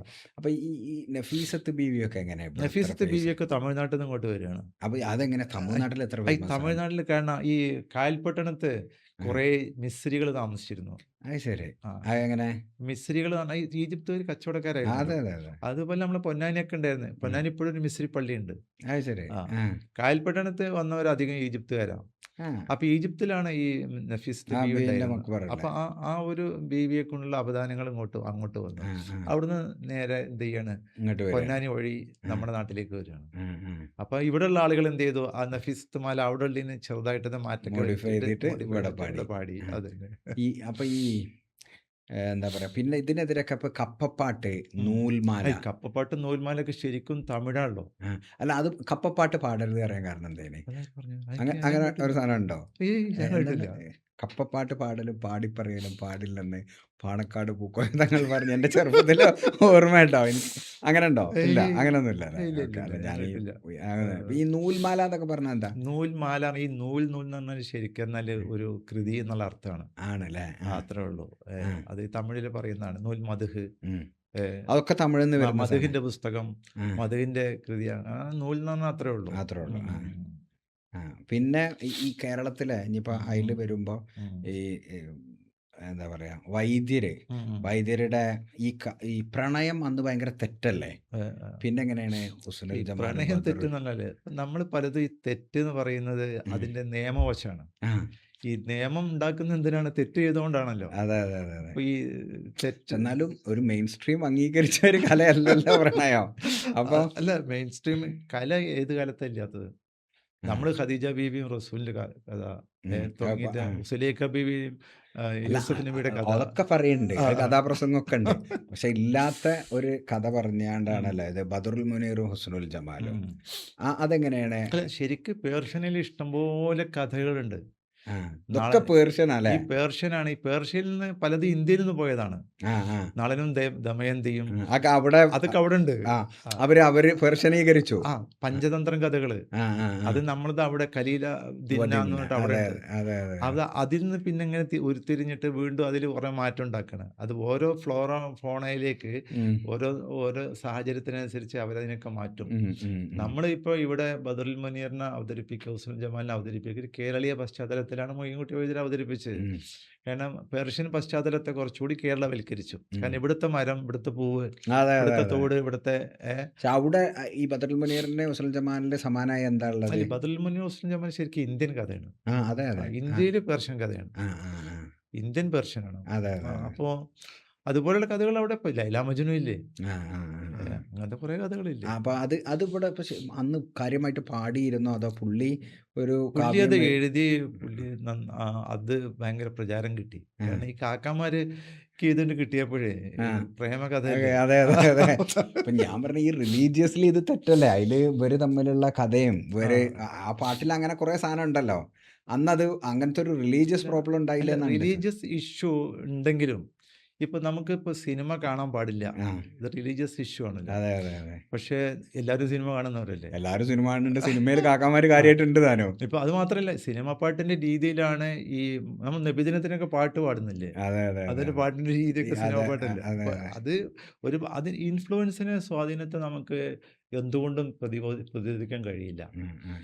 ആർക്കും ഇപ്പോൾ ഒരു പാട്ട്, സിനിമ പാട്ട് കേൾക്കുമ്പോൾ നമ്മുടെ മനസ്സ്, നമ്മൾ എത്ര നിസ്കരിക്കുന്ന ആളാണെങ്കിലും ആ പാട്ട് നമ്മുടെ മനസ്സിനെ കായലരികത്ത് വലയെറിഞ്ഞപ്പോൾ അതൊക്കെ കേൾക്കുമ്പോൾ ഏത് 5 നേരം നിസ്കരിക്കുന്നവന്റെ മനസ്സിൽ ചെറിയൊരു ഇക്കിളി ഉണ്ടാവാറുണ്ട്. അതൊരു സ്വാഭാവികതയാണ് മനുഷ്യന്റെ. അതിനെ മതം നിയന്ത്രിക്കുകയാണ്. അത് ഓവറായി കഴിഞ്ഞാൽ അതിനൊക്കെ തെറ്റിപ്പോയി മനുഷ്യൻ ചീത്തായി പോകണ്ടെന്ന് വിചാരിച്ചിട്ട്. പിന്നെ ഈ ബദറുൽ മുനീർ ഹുസ്നുൽ ജമാലിനെ കുറിച്ചൊക്കെ പറയുമ്പോഴേ ബദർ കിസ്സപ്പാട്ടും മൂപ്പര് എഴുതിയണല്ലോ. അതിലുള്ള പല വാക്കും ശരിക്കും മാപ്പിളപ്പാട്ടിലെ പലതും പിന്നീട് ഒരു തഫ്സീർ വേണ്ട പോലാണ്. അല്ലാതെ നമുക്ക് മനസ്സിലാവില്ല. ഇല്ല, മനസ്സിലാവില്ല.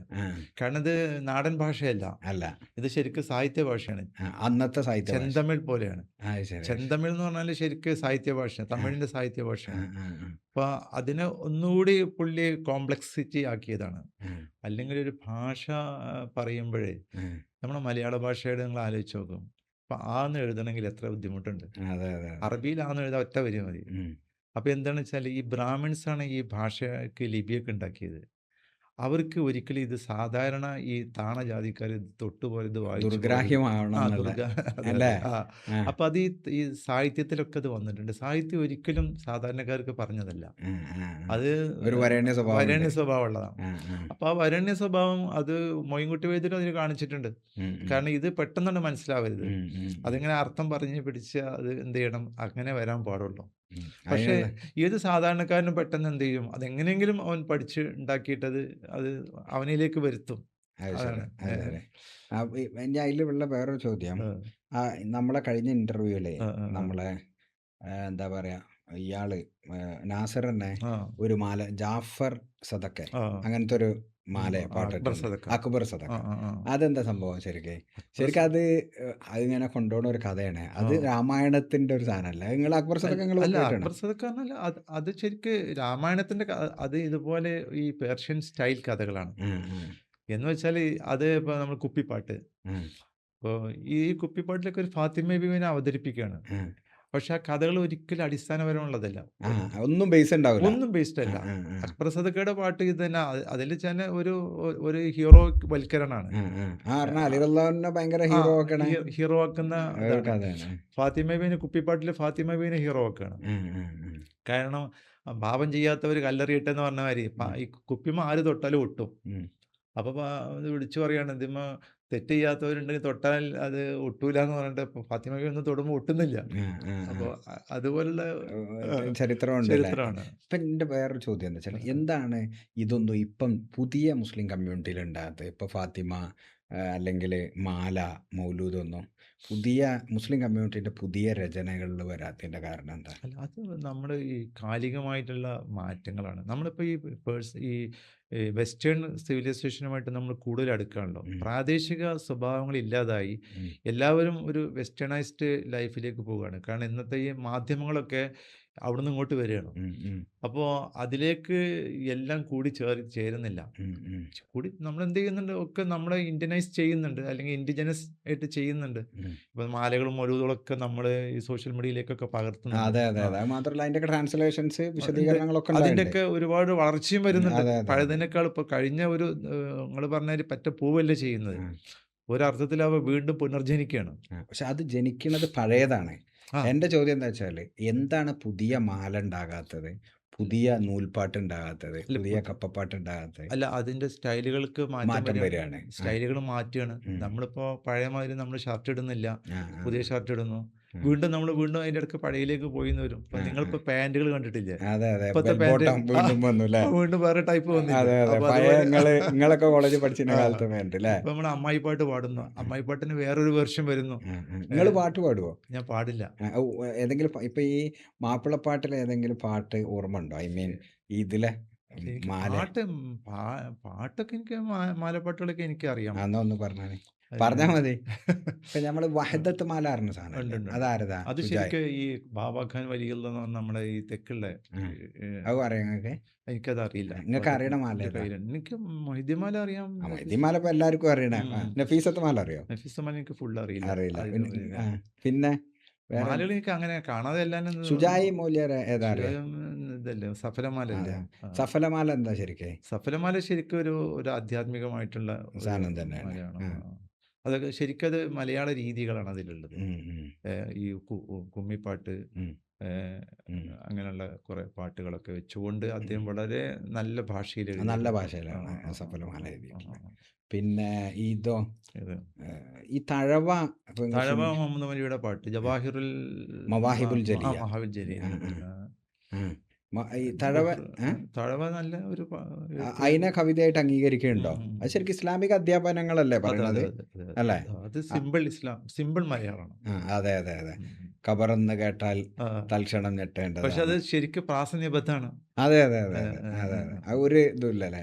അപ്പൊ ഞാൻ ചോദിക്കണതേ, ഈ മാപ്പിള സാഹിത്യത്തെ മാപ്പിള സാഹിത്യം എന്ന് പറഞ്ഞ് മലയാള സാഹിത്യത്തിന്റെ കൂടെ കൊണ്ടാത്ത എന്താ? മാപ്പിള സാഹിത്യം എന്ന് പറഞ്ഞ് വേറെ നിർത്തണം. ഈ വരേണ്യവർഗത്തിന്റെ കുഴപ്പമാണ്.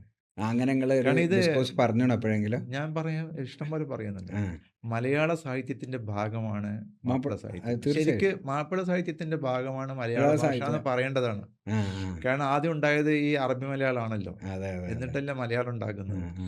അപ്പോൾ ഈ ഒരു ഭാഷയെ ശരിക്ക് വളർത്തിക്കൊണ്ടുവരാൻ മറ്റുള്ളവർ തയ്യാറാവാതിരുന്ന ഒന്ന് അവരുടെ അഭിമാനബോധം ഇതാണ്, വരേണ്യതയാണ്. രണ്ടാമത് ഈ ഒരു ലിപി അവർ പഠിച്ചില്ല എന്നുള്ളതാണ്. ആര് ഇങ്ങനെ ലിപിയെക്കുറിച്ച് പഠിക്കാൻ നമ്മുടെ സാഹിത്യകാരന്മാർ തയ്യാറായില്ല? തയ്യാറായില്ല. ആ, ആ, ആ. തയ്യാറായില്ലെന്ന് അവർ അറിഞ്ഞില്ല. അറിയാതെ പോയി പലരും. അത് ശൂരനാട്ട് കുഞ്ഞൻപിള്ളയാണ് കുറച്ച് ഇതിനെക്കുറിച്ച് പഠിക്കാൻ തയ്യാറായത്. അതിന് കാരണക്കാരൻ ഉബൈദാണ്. ടി ഉബൈദ്. ടി ഉബൈദ്. ഉബൈദ്. ആ. ഉം. ടി ഉബൈദിന്റെ അതേപോലെ അല്ലേ നമ്മളെ മൂപ്പരെ പേരെന്തായിരുന്നു? പുലിക്കോട്ടിൽ ഹൈദർ. ആ, പുലിക്കോട്ട്. മൂപ്പര് വളരെ റീസെന്റ് ആയിട്ട് ജീവിച്ച ആളല്ലേ? പുലിക്കോട്ടിൽ ഹൈദർ അടുത്ത കാലത്ത് ജീവിച്ചാണ്. മൂപ്പർക്ക് സ്മാരകം ഉണ്ട്. ഇതിന്റെ മൂപ്പർക്ക് സ്മാരകമുണ്ട്. ഉണ്ട്. വണ്ടൂര്. ഇതിനായിട്ട് ബന്ധമില്ല. ഗവൺമെന്റിന്റെ ഇതിന്റെ ഗവൺമെന്റിന്റെ ബന്ധമില്ല. പുലിക്കോട്ടിൽ എന്താ മൂപ്പരുടെ? പുലിക്കോട്ടിൽ ഹൈദർ എന്ന് പറഞ്ഞാൽ അദ്ദേഹം തന്നെ ഇങ്ങനെ എല്ലാ വിഷയങ്ങളെക്കുറിച്ചും അയാൾ കവിത അതെ എഴുതിയിട്ടുണ്ട്. അതെ അതെ അതെ. അതായത് രാഷ്ട്രീയത്തെക്കുറിച്ച്, പാകിസ്ഥാനെ കുറിച്ച് എഴുതിയിട്ടുണ്ട്. അതേസമയം നായാട്ടിനെ കുറിച്ച്, ചെയ്തിട്ടുണ്ട്. എന്താണ് നരനായാട്ടം? നായാട്ടിനെ കുറിച്ച്, പിന്നെ അതുപോലെ തീവണ്ടി യാത്രയെക്കുറിച്ച്, ആ, ജയിലിന്റെ കാര്യങ്ങളെക്കുറിച്ച്, മറിയക്കുട്ടിയുടെ കത്ത്, ആ, പ്രേമം, ആ.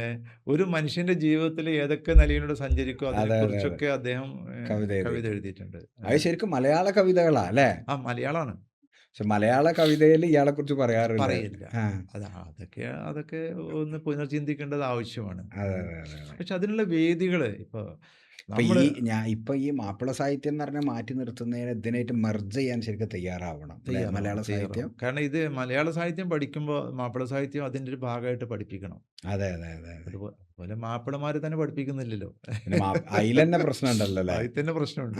അതിന്റെ ഒരു പ്രശ്നം ഞാൻ മനസ്സിലാക്കണ ഈ മുസ്ലിം നവോത്ഥാനം എന്ന് പറഞ്ഞ് മെയിൻ സ്ട്രീം മനസ്സിലാക്കിയത് ഈ മാലയും ഇതൊക്കെ ഒഴിവാക്കിയിട്ടുള്ള ഒരു നവോത്ഥാനമായിരുന്നു. അതെ അതെ. അത് ഈ മുജാഹിദ് അതെ അതെ അതെ. ജമാഅത്താരൊക്കെ വന്നപ്പോഴേ ആ, അവർക്ക് ഇതൊക്കെ തെറ്റാണ്. കാരണം അവർ ഈ തൗഹീദിനെ ആണ്ട് വലുതാക്കിയിട്ട് ഒന്നും ചെയ്യാൻ പാടില്ല. തൊട്ടാലേ തൗഹീദ് ശിർക്കായി മാറി. ശിർക്ക്. അതെ അതെ ആ അതെ. ഒരു രീതിയിൽ വന്നപ്പോഴ് ഈ മാലയും മൗലൂദും അതുമാത്രമല്ല നമ്മുടെ ഭാഷയും ഇതൊക്കെ അങ്ങോട്ട് മാറിപ്പോയി. അതിനനുസരിച്ച് അവർക്ക് അനുകൂലമായിട്ട് ഈ പാശ്ചാത്യൻ ഈ ഒരു സ്റ്റൈലും വന്നു. ഉം, അത് അവർക്ക് എന്ത് ചെയ്താണ്, അവർക്ക് ഗുണകരമായി ഭവിച്ചു. ഉം, ഉം, ഉം. അവർക്ക് ആ പശ്ചാത്തലം ഗുണപ്പെട്ടു പശ്ചാത്തലം അല്ലേ?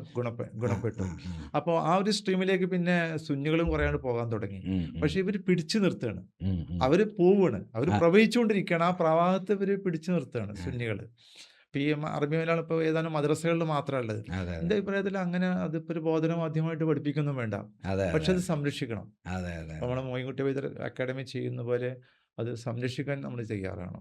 പക്ഷെ ആ ബോധന മാധ്യമം അല്ലെങ്കിൽ അത് സംരക്ഷിക്കപ്പെടുവോ? അല്ല അങ്ങനെ ഒരു ആർക്കൈവൽ അല്ല സാധനമായി അങ്ങനെ മാറി. ആർക്കൈവൽ ഇതായിട്ട് സംരക്ഷിക്കപ്പെടണം. ആ, കാരണം ആ. നമ്മൾ ഭാഷയിലൊക്കെ മാറ്റം വരൂലേ. അതെ അതെ അതെ അതെ. ഒരു കാലത്തില്ലാത്തൊരു ഭാഷ കഷ്ടപ്പെട്ട് നമ്മളിപ്പോൾ പണ്ടൊക്കെ അറബി മലയാളം എഴുതിയവര് അരിവാൾ ആ, ചുറ്റികയൊക്കെ ആയിട്ടാണ്. ആ, വാന്നൊക്കെ ഇങ്ങനെ അതെ അതെ ഇങ്ങനെ അതെ അങ്ങനെയൊക്കെയാണല്ലോ. അതെ അതെ. ആ അറബി മലയാളം ഒന്നും ആർക്കും വായിക്കാൻ പറ്റുമോ? ഒരിക്കലും വായിക്കാൻ വായിക്കാൻ അതെ പറ്റില്ല. അതെ അപ്പോൾ അതെ. ഞാൻ അതനുസരിച്ച് ഒരിക്കൽ നിങ്ങളെ മോയിൻകുട്ടി സ്മാരകത്തിൽ വന്നിരുന്നു. ആ, അന്ന് ഈ വഹദത്ത് മാല അതൊക്കെ അങ്ങനെ കുറെ അതിന്റെ അറബി സാധനം ഉണ്ട്.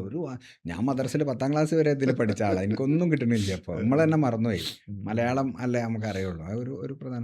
അപ്പം ഞാനേ നമ്മൾ അതിലേക്ക് വരാം. ഈ നവോത്ഥാനം, ആ, ഈ മുസ്ലിം നവോത്ഥാനം എന്ന് പറയുമ്പോൾ ഉം, ഉം. കേരളത്തിലെ സമസ്തയുടെ രൂപീകരണം, ഉം. മുസ്ലിം നവോത്ഥാനം എന്ന് പറയുമ്പോൾ സനാഉല്ലാ മക്തി തങ്ങൾ അവിടുന്നൊക്കെയുള്ള ആൾക്കാർ പറയണത്. അതെ. അതിനെ നിങ്ങൾ റീഡിഫൈൻ ചെയ്യേണ്ടോ? അതോ ആ നവോത്ഥാനത്തിൽ തന്നെയാണ് നിങ്ങളും നിൽക്കുന്നത്? ഞാനിപ്പോൾ പൊതുവെ ഈ പാരമ്പര്യമായിട്ട് ഇവർ പറയുന്ന ഉം, ഈ നവോത്ഥാനവും ഉം, ഇവരുടെ ഈ എതിർപ്പുകളും ഞാൻ അതുപോലെ എനിക്ക് അംഗീകരിക്കാൻ പറ്റുന്നില്ല ഉം, എൻ്റെ വായനയിൽ നിന്ന്. ഉം, പക്ഷെ ഞാൻ ആരെയും കുറ്റപ്പെടുത്തില്ല. ഇപ്പം നമ്മൾ ഈ നവോത്ഥാനം എന്ന് പറയുമ്പോൾ ശരിക്ക് നവോത്ഥാനം എന്ന രീതിയിൽ ആണ് നമ്മൾ പറയേണ്ടത്. ഉം, അപ്പോൾ ഉം, ഇസ്ലാമിൽ ശരിക്ക് പല ഘട്ടങ്ങളുണ്ടായിട്ടുണ്ട്. മുസ്ലിങ്ങൾക്ക് നമുക്ക് മാലിക് ബിൻ ദീനാറിൻ്റെ ഒരു കാലം പറയുന്നുണ്ട് കേരളത്തില്. കേരളത്തിൽ. കാരണം ശരിക്ക് ഇസ്ലാമിന് ഒരു പുനരുദ്ധാനം കൊണ്ടുവരുന്നത് മാലിക് ദീനാറാണ്. ഉം. അത് അദ്ദേഹത്തിൻ്റെ കാലഘട്ടത്തെ കുറിച്ച് സംശയമുണ്ട്. കാരണം ഈ പള്ളി ഇസ്ലാമിന് പുനരുദ്ധാനം എന്ന് പറഞ്ഞാൽ ഇവിടെ അതിന്റെ മുന്നേ മുസ്ലിങ്ങളുണ്ടോ? അല്ല, ഞാൻ പറയുന്നത് നമ്മൾ കണക്കാക്കുന്ന മാലിക് ദീനാർ പ്രവാചകന്റെ കാലത്ത് വന്നിട്ടില്ല എന്നാണ്. അത് ശരി. അത് പക്ഷെ നമ്മളങ്ങനെയല്ലേ പഠിച്ചേ? അല്ല 12 ആള് പാട്ടൊക്കെ അല്ലേ? അല്ല വന്നിട്ടുണ്ട്. ആ, വന്നിട്ടുണ്ട്. പക്ഷെ അത് പ്രവാചകന്റെ കാലത്താണെന്നുള്ളത് ഉറപ്പിക്കാവുന്ന തരത്തിൽ അദ്ദേഹം ഒരു സൂഫി ആയിട്ടാണ് കാണുന്നത്. സ്വഹാബി ആയിട്ടല്ല. സഹാബി ആയിട്ടല്ല. ആ, ആ. അപ്പോൾ അദ്ദേഹം ആ കാണുന്നത് വരെ ഉണ്ടായിരുന്ന ഇസ്ലാം എന്ന് പറഞ്ഞാൽ ഇവിടെ അറബികൾ വരുന്നു, കച്ചവടത്തിന് വരുന്നു, പോകുന്നു, അവരുടെ കോളനികൾ ഉണ്ടാകും ഇതൊക്കെയാണ്. ഉം. പക്ഷെ ഒരു പ്രചാരണം എന്നുള്ളതിലേക്ക് വരുന്നത് പിന്നെ മാലിക് ദീനാർ വരുമ്പോഴാണ്. അത് ഏത് അത് കാലഘട്ടത്തിലാ? ആ കാലഘട്ടത്തെക്കുറിച്ചാണ് പലരും പറയുന്നത്. അപ്പം ഞാൻ പറയുന്നത് അത് ശരിക്ക് ഒരു ഒരു 740 കാരണം വർഷങ്ങൾ, റസൂലുള്ളാന്റെ ആ, 8-ാം നൂറ്റാണ്ടിലാണ് എന്നാണ് പറയണേ. എനിക്ക് എന്ന് മനസ്സിലാകുന്നത്, വെച്ചാൽ ഉമയ്യത്ത് കാലഘട്ടത്തില്. ഉമയ്യദ് കാലഘട്ടത്തിൽ. ആ, ആ.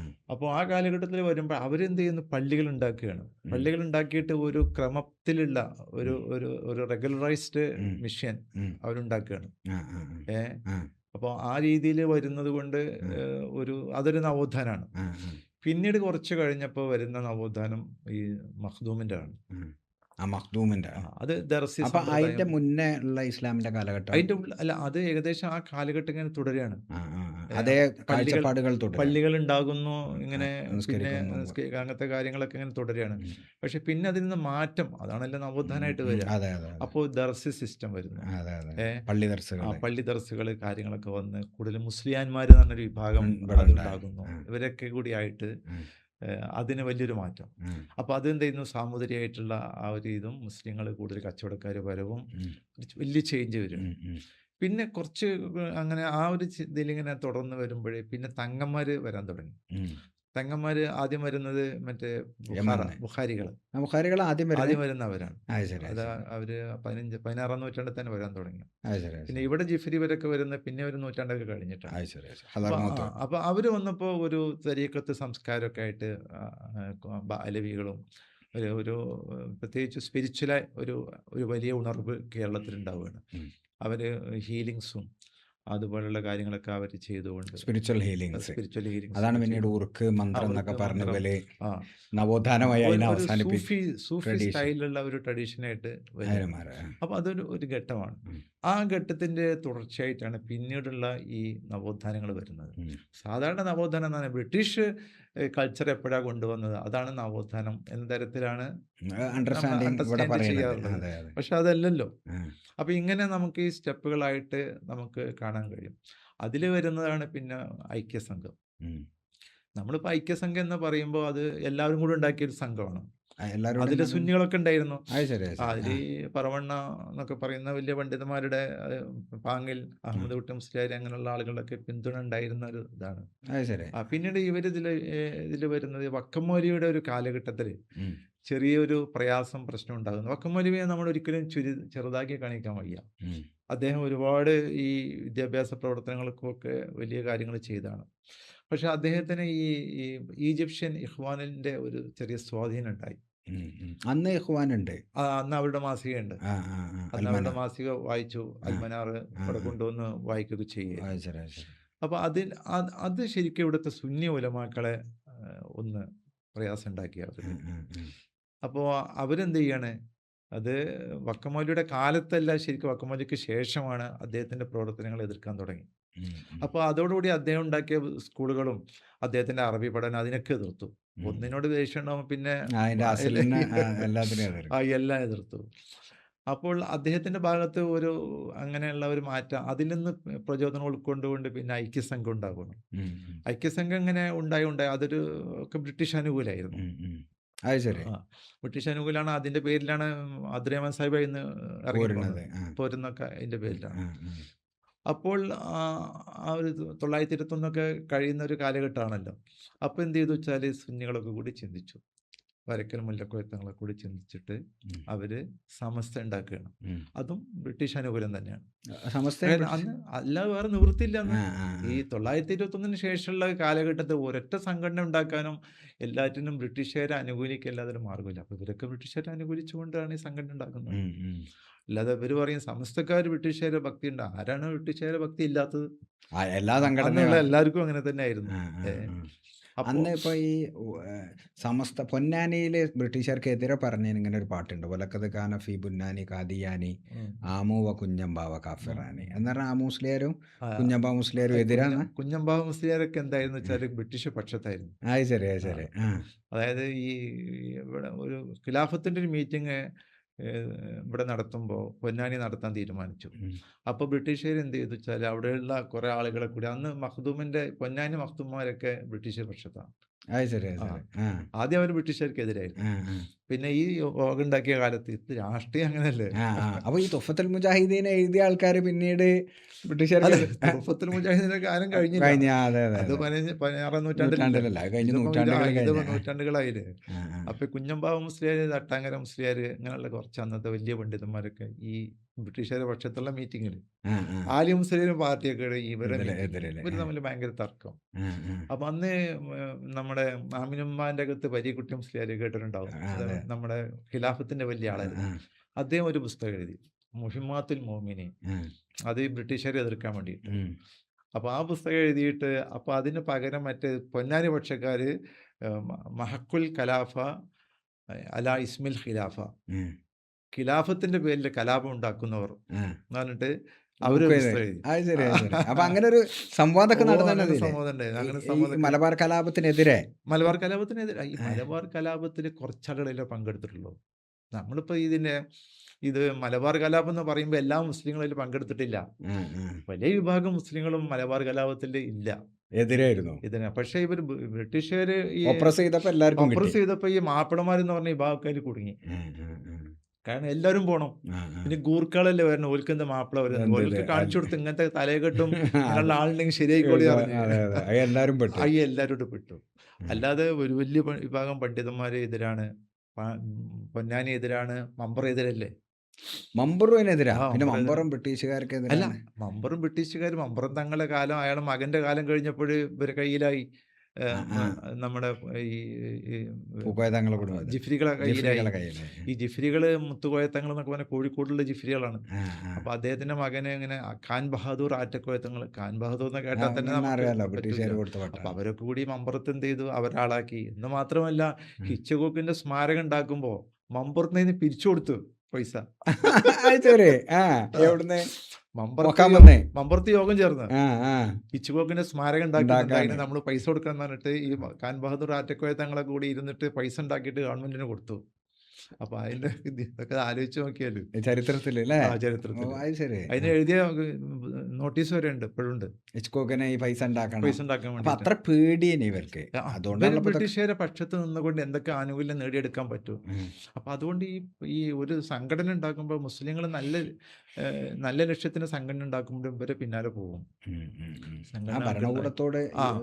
സന്ധി ചെയ്ത് പോവാന്നുള്ള സന്ധി ചെയ്ത് പോവുക. ഒരു കാരണം സമീപനത്തിന്. അത്രയും കഷ്ടപ്പാടുള്ള ഒരു കാലമായിരുന്നു മുസ്ലിങ്ങൾക്ക് 1921 ശേഷം. കാരണം അവർക്ക് വിദ്യാഭ്യാസം ഇല്ല, മദ്രസ ഇല്ല, പള്ളിയില്ല, ഒന്നും ഇല്ലാത്തൊരു അവസ്ഥയിൽ എങ്ങനെയെങ്കിലും കൂടി നിന്നുകൊണ്ട് ചെയ്യുക എന്നുള്ള ഒരു രീതിയിലേക്ക് വന്നു. അപ്പോൾ പലരും പറയാൻ തുടങ്ങി, ആ സമരം വേണ്ടിയിരുന്നില്ല, തെറ്റാണ്. ആ സമരം ഉണ്ടായതുകൊണ്ടാണ് നമുക്കൊരു ചരിത്രം ഉണ്ടായത്. അതെ, അതെ, അതെ. ഒരു ചരിത്രം ബ്രിട്ടീഷ് ഇല്ലല്ലോ. വിരുദ്ധ ചരിത്രം നമുക്ക് പറയാൻ പറ്റിയത് ആ, അല്ലേ? അതെ, അതെ, അതെ, ആ അതെ. സമരത്തിന്റെ ശരിതെറ്റുകള് അങ്ങനെ പറയാം. അതെ. പിന്നെ ഈ സനാഉള്ള മക്തി തങ്ങളുടെ ഉം. ഈ നവോത്ഥാനവും ഉം. അദ്ദേഹത്തിനെ കുറിച്ച് നിങ്ങളെ സുന്നി പക്ഷത്തുള്ള ഒരു കാഴ്ചപ്പാട് എനിക്കറിയാം. നിങ്ങളൊരു കാഴ്ചപ്പാട് എന്താ? സനാഉള്ള മക്തി തങ്ങൾ ശരിക്കും വലിയ ഒരു നവോത്ഥാനം സൃഷ്ടിച്ചതാണ്. പക്ഷെ അയാൾ ബ്രിട്ടീഷ് പക്ഷപാതിയായിരുന്നു. അതിപ്പോ ഇവരൊക്കെ അങ്ങനെ ആയിരുന്നില്ലേ? അയാൾ അതേ അദ്ദേഹത്തിന് ഒരു കാര്യമുള്ളൂ. പിന്നെ അദ്ദേഹം കണ്ണടച്ച് എതിർക്കുക ഉം. എന്നുള്ള ഇപ്പം ഈ പൊന്നാനി രീതിയെ, ഉം. പൊന്നാനി രീതിക്ക് ഒരുപാട് കുഴപ്പമുണ്ട്. ഉണ്ട്. പക്ഷെ അതിനെ മൂപ്പര് ഒരു പോസിറ്റീവായിട്ട് നിന്നുകൊണ്ട് അതിനെ മാറ്റാൻ ശ്രമിക്കുന്നതിന് പകരം മൂപ്പര് ശക്തമായിട്ട് അതിനെ വിമർശിച്ചു. അപ്പോൾ അത് സ്വാഭാവികമായിട്ടും ഈ മതപണ്ഡിതന്മാരിൽ വലിയൊരു മാനസിക ക്ഷോഭം ഉണ്ടാക്കി. അവർ അപ്പോൾ അത് വെച്ചുകൊണ്ട് ഇയാൾക്കെതിരായി. അല്ലാതെ അന്ന് സുന്നി മുജാഹിദ് ഇഷ്യൂ ഒന്നുമില്ല. ഇല്ല, ഇല്ല, ഇല്ല. ഇയാൾ ഭയങ്കര സുന്നിയായിരുന്നു. ആര്? മക്തി ഈ തങ്ങള്? മക്തി തങ്ങൾ. അത് ശരി. മക്തി തങ്ങൾ സുന്നിയാണെന്ന് മാത്രമല്ല, അദ്ദേഹം ഈ കൈമുത്തുന്നതിനൊക്കെ അദ്ദേഹം അവിടെ അനുകൂലിച്ചുകൂടാൻ അദ്ദേഹം എഴുതിയിട്ടുണ്ട്. അതൊക്കെ ആവശ്യം എന്നുള്ളവർക്ക്. ഓ, അത് ശരി. അല്ലാതെ അദ്ദേഹം ഷാഫിയാണ്. ഷാഫിയാണ്. ആ. അവൻ പിന്നെ മുജാഹിദുകൾ അന്ന് മുജാഹിദ് ഇല്ലല്ലോ. ആ, അയാളെ കാലത്ത് മുജാഹിദ് പ്രസ്ഥാനം വഹാബിസം ഇല്ലല്ലോ അല്ലേ? അതൊന്നുമില്ല. ആ. അയാൾ പൊന്നാനിയെ എതിർത്തത് കൊണ്ട് പണ്ഡിതന്മാർ മൊത്തം അദ്ദേഹത്തിന് എതിരായി എന്നുള്ളതാണ്. അത് വളരെ ഭംഗിയായിട്ട് എതിർത്തിരുന്നു. നല്ല ഭാഷയിൽ, നല്ല ഭാഷ. മലയാളം എഴുതാനും വായിക്കാനും മലയാളം പഠിക്കണം നിർബന്ധമാണെന്ന്. ഇവിടെ മലയാളത്തിന് എതിർക്കുകയാണ്. കാരണം അത് ആര്യഭാഷയാണ്, ജന്മിമാരുടെ ഭാഷയാണ്. ഇംഗ്ലീഷിനെ എതിർത്തല്ല. ഇംഗ്ലീഷ്, അത് ബ്രിട്ടീഷ്, അത് രണ്ടും ശത്രുക്കളല്ലേ. ജന്മി ശത്രുവാണ്. ശരിക്കും മലയാളം ഈ കമ്മ്യൂണിറ്റി പഠിക്കാതിരിക്കാനും ഈ ഫത്വകൾ കാരണമായിട്ടുണ്ടാവും അല്ലേ? മലയാളം എന്ന് പറഞ്ഞാൽ അതായത് ജന്മിയോടുള്ള വിരോധം, അവരുടേതെല്ലാം ഹറാമാണെന്നുള്ള രീതിയിലേക്ക് വന്നു. അതന്നെ. അന്ന് മുസ്ലിങ്ങളിലും ജന്മിമാരില്ലായിരുന്നു. ഉണ്ട്. അപ്പൊ അവരോടോ? അല്ല, മുസ്ലിങ്ങൾ ജന്മാർ 8% ഉള്ളൂ. ചെറിയ അപ്പൊ ചെറിയതല്ല. അവരോടുള്ള അവരോടും വിരോധം തന്നെയാണ്. ആ ആ ആ ഭാഷ പഠിക്കുന്ന കാര്യത്തിൽ അവിടെ വരുന്നില്ലല്ലോ ഇല്ല. പ്രശ്നം. അതെ അതെ അതെ അതെ. പിന്നെ നമ്മളപ്പം നിങ്ങൾക്ക് അവസാനിപ്പിക്കാം നമുക്ക്. അപ്പം ഉം. ഞാൻ ഒരു കാര്യം എന്താ വെച്ചാൽ, ഉം. ഇപ്പം കേരളത്തിൽ ഇപ്പോൾ ഉം. വർത്തമാനകാല രാഷ്ട്രീയത്തിൽ കുറച്ച് കാര്യങ്ങൾ ചോദിക്കണമല്ലോ. ഉം. ഇപ്പം കേരള രാഷ്ട്രീയം ഇപ്പം ലെഫ്റ്റ് ഉം. പോയല്ലോ, നിങ്ങൾ ഉം. ലെഫ്റ്റിൻ്റെ ഭാഗമാണ് എന്നൊക്കെ പറയുന്നുണ്ട്. നമ്മളൊക്കെ എങ്ങനെയാണ്? അതെ അതെ നമ്മളൊക്കെ ലെഫ്റ്റ് ഇനി തിരിച്ചു വരുമോ? വരികയാണെങ്കിൽ ഇപ്പോഴത്തെ തോൽവിക്ക് കാരണമായിട്ട് എന്തൊക്കെ നിങ്ങൾ സത്യസന്ധമായി വിലയിരുത്തണേ? അല്ല, ഇപ്പോഴുള്ള കാരണം നമ്മൾ എത്ര വികസനം ചെയ്താലും അത് നമ്മൾ ജനങ്ങളുടെ ഭാഗമാവണം. നമുക്ക് അകന്നുകൊണ്ട് ചെയ്യാൻ കഴിയും എനിക്ക് തോന്നുന്ന പാർട്ടിക്ക് ഒരു വരേണ്യ സ്വഭാവം വന്നോ, ഒരു 10 കൊല്ലം കൊണ്ട് അല്ലേ? ആ ഒരു 10 കൊല്ലം കൊണ്ട് അങ്ങനെ വന്നോ എന്നൊരു, പിന്നെ നമ്മൾ ഈ കുറേ പ്രക്ഷോഭങ്ങളും കാര്യങ്ങളും ഉണ്ടാകുമ്പോഴാണ് ജനങ്ങളിലേക്ക് ഇറങ്ങുക. അപ്പോൾ ഈ ഭരിക്കുന്ന പാർട്ടിയാകുമ്പോൾ ഈ പ്രക്ഷോഭങ്ങളോ സമരങ്ങളോ ഒന്നും ഉണ്ടായില്ല. സമരം ചെയ്യുന്നവരെ എതിർക്കേണ്ടി വന്നു. അങ്ങനെയുള്ള ഇഷ്യൂസൊക്കെ ഉണ്ടായപ്പോൾ ജനങ്ങൾ വേറെയായി, ഭരണം വേറെയായി. കാരണം വികസനങ്ങൾ ഒരുപാട് കൊണ്ടുവന്നു, ജനങ്ങൾക്ക് ഒരുപാട് ഉപകാരം ഉണ്ടായി. കിട്ടി. അതിനെ നമുക്ക് വെല്ലാൻ കഴിയില്ല. അതെ അതെ പറയാനും പറ്റൂല. കാരണം മോശമാണ് അത്രമാത്രം ഭരണം എന്ന് ആർക്കും അഭിപ്രായം ഒരിക്കലും ഇല്ലല്ലോ. പറയാൻ പറ്റില്ല. അതെ അതെ പിന്നെ ഇപ്പോൾ നമ്മളിപ്പോൾ ധവളപത്രം ഇറക്കിയപ്പോൾ കണ്ടല്ലോ എന്തൊക്കെ തീരുമാനങ്ങളാണ് പുതിയ മുഖ്യമന്ത്രി നടത്തിയതെന്നൊക്കെ. അപ്പോൾ ഇത്രയും അധികം ചെയ്ത ഒരു ഗവൺമെൻറ്റിനെ തോൽപ്പിച്ചത് ജനങ്ങളുമായിട്ട് നിന്ന് അകന്നു നിന്നത് കൊണ്ടാണ് ഒന്ന്. പിന്നെ ഈ മുസ്ലിം ന്യൂനപക്ഷം ഞാൻ അതാണ് എൻ്റെ മനസ്സിലാക്കുന്നത് അടുത്ത ചോദ്യം. എതിരായിട്ട് വോട്ട് ചെയ്തു. അത് എന്താണ് അതിന്റെ കാരണമായിട്ട്? അത് ഈ വെള്ളാപ്പള്ളിയുടെ ഇഷ്യൂ ആണ്, അല്ലാതെ വേറൊന്നും അല്ല, ഉണ്ടായിട്ടില്ല. ഈ വെള്ളാപ്പള്ളിയുടെ ഇഷ്യൂല് പാർട്ടി അങ്ങനെ ഒരു നിലപാടെടുക്കാൻ കാരണം എന്താ? എടുക്കാൻ കാരണം നല്ല, ഇതിൻ്റെ സത്യം പറയുകയാണെങ്കിൽ ഈ ഈ വെള്ളാപ്പള്ളി എന്ന് പറഞ്ഞാൽ ഈ ഈഴവരുടെ നേതാവാണ്. വെള്ളാപ്പള്ളിയെ വെള്ളാപ്പള്ളിയെയും കൈയൊഴിച്ചു കഴിഞ്ഞാൽ പിന്നെ ഇവർക്ക് നിലനിൽപ്പില്ലാത്തൊരവസ്ഥ വരും എന്ന് വിചാരിച്ച് എന്ന് പറഞ്ഞാൽ CPM-ന്റെ ഒരു വോട്ട് ബാങ്ക് ഈഴവരാണ്. ബാങ്ക് ഈഴവരാണ്. അപ്പൊ അവരിലേക്ക് വെള്ളാപ്പള്ളി അത്ര സ്വാധീനം ഉണ്ടാക്കിയെന്ന് പാർട്ടി അല്ല, വെള്ളാപ്പള്ളിക്ക് വലിയ സ്വാധീനം ഉണ്ടല്ലോ. അത് നമ്മൾ നിഷേധിക്കാൻ അതുകൊണ്ടാണല്ലോ വെള്ളാപ്പള്ളി ആയി നിൽക്കുന്നത്. എല്ലാവരും ഇപ്പോഴും ആണ്ട് ചെല്ലണ പോകുന്നത്. പക്ഷേ വെള്ളാപ്പള്ളിയെ നന്നാക്കി അനുനയിപ്പിച്ച് കൊണ്ടുവരാൻ ഇവർ ശ്രമിക്കുകയില്ല. അതൊന്നും പറയാൻ പാടില്ല, ഞങ്ങളത് ചെയ്യണം എന്നൊക്കെ പലതവണ പറഞ്ഞെങ്കിൽ അയാൾക്ക് ശരിക്കും കുറച്ചൊരു BJP മൈൻഡ് അയാളുടെ മകന് വേണ്ടിയിട്ടോ അല്ലെങ്കിൽ എന്തിനോ വേണ്ടിയിട്ടുള്ളത് കൊണ്ട് ഒരു ഭാഗത്ത് BJPയെയും അദ്ദേഹത്തിന് നന്നാക്കണം, ഒരു ഭാഗത്ത് പാർട്ടിയും കമ്മ്യൂണിസ്റ്റ് പാർട്ടിയും നന്നാക്കണം എന്നുള്ള ഒരു ഒരു ഒരു തോന്നലിലാണ് ഉണ്ടാവുന്നത്. അപ്പോൾ എങ്ങനെയെങ്കിലും BJPയിലേക്ക് ഇയാൾ പോകാതെ പിടിച്ചു നിർത്താനുള്ള വലിയൊരു ശ്രമം പാർട്ടി നടത്തുകയാണ്. കാരണം എല്ലാ വിഭാഗങ്ങളും കൂടി അങ്ങോട്ട് പോയി കഴിയുമ്പോൾ ജനാധിപത്യം ഇല്ലാതാകും. ആ ഒരു ശ്രമത്തിന്റെ ഇടയിൽ എന്ത് ചെയ്തു, എല്ലാം പോയി. ഇതിപ്പോ കമ്മ്യൂണിറ്റി, മുസ്ലിം കമ്മ്യൂണിറ്റി ഭയങ്കരമായിട്ട് കൈയൊഴിഞ്ഞു അല്ലേ? മുസ്ലിം കമ്മ്യൂണിറ്റി വൈകാരികപരമായി ചിന്തിക്കുന്ന ഒരാളാണ്. എന്തെങ്കിലും ചെറിയ വലിയ കാര്യങ്ങൾ കിട്ടിയതൊന്നും ഓർക്കൂല, ചെറിയ കാര്യം അത് തിരിച്ചു കൊണ്ടുവരാൻ എങ്ങനെ അതായത് അവർക്ക് തോന്നുന്നുണ്ടോ കമ്മ്യൂണിസ്റ്റ് പാർട്ടിന്ന്? ഇപ്പോൾ ഏറ്റവും പ്രധാനപ്പെട്ട ഒരു ആവശ്യം ജില്ല, ഈ മലപ്പുറം ജില്ല ആൾക്ക് കിട്ടുന്ന ആനുകൂല്യങ്ങളൊക്കെ കുറഞ്ഞു വരുന്നത് ഇവിടുത്തെ ജനസംഖ്യയും ഇതിൻ്റെ വിസ്തീർണമാണ്. അത് 2 ആക്കണം, അല്ലെങ്കിൽ അത് വിഭജിക്കണം എന്നുള്ള അഭിപ്രായം ഇവിടെയുള്ള മുസ്ലിം ലീഗിനുണ്ട്, മുസ്ലിം വിഭാഗങ്ങൾക്കൊക്കെ ഉണ്ട്. ആരും ഇത് പറയുന്നില്ല. അല്ല, മുസ്ലിം ലീഗ് ആവശ്യപ്പെട്ടിരുന്നു, യൂത്ത് ലീഗ് ഒക്കെ വളരെ ആവശ്യപ്പെട്ടിരുന്നു. എന്നാൽ അവർക്കിത് നേടിയെടുക്കാൻ പറ്റും? ഒരിക്കലും കഴിയില്ല. പിന്നെ തൊട്ട അടി മേടിക്കും. പിന്നെ അതാണ് ഇപ്പൊ ഒന്ന് ചെയ്യാനുള്ളത്. പിന്നെ CPM-നും അങ്ങനെ പറയാൻ ധൈര്യമില്ല. അല്ല, CPM ആയി തന്നെ ഇവിടുത്തെ 16 MLA-മാർ UDF ആണല്ലോ, അതിൽ 14 ലീഗാണല്ലോ.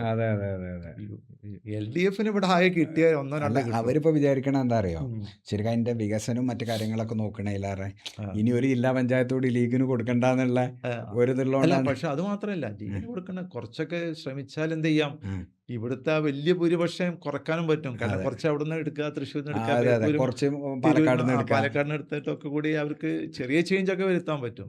പക്ഷെ അവരും എതിരാ മലപ്പുറം ജില്ലാ വിഭജനം. മലപ്പുറം എതിരൊന്നല്ല, പറയുന്നില്ല.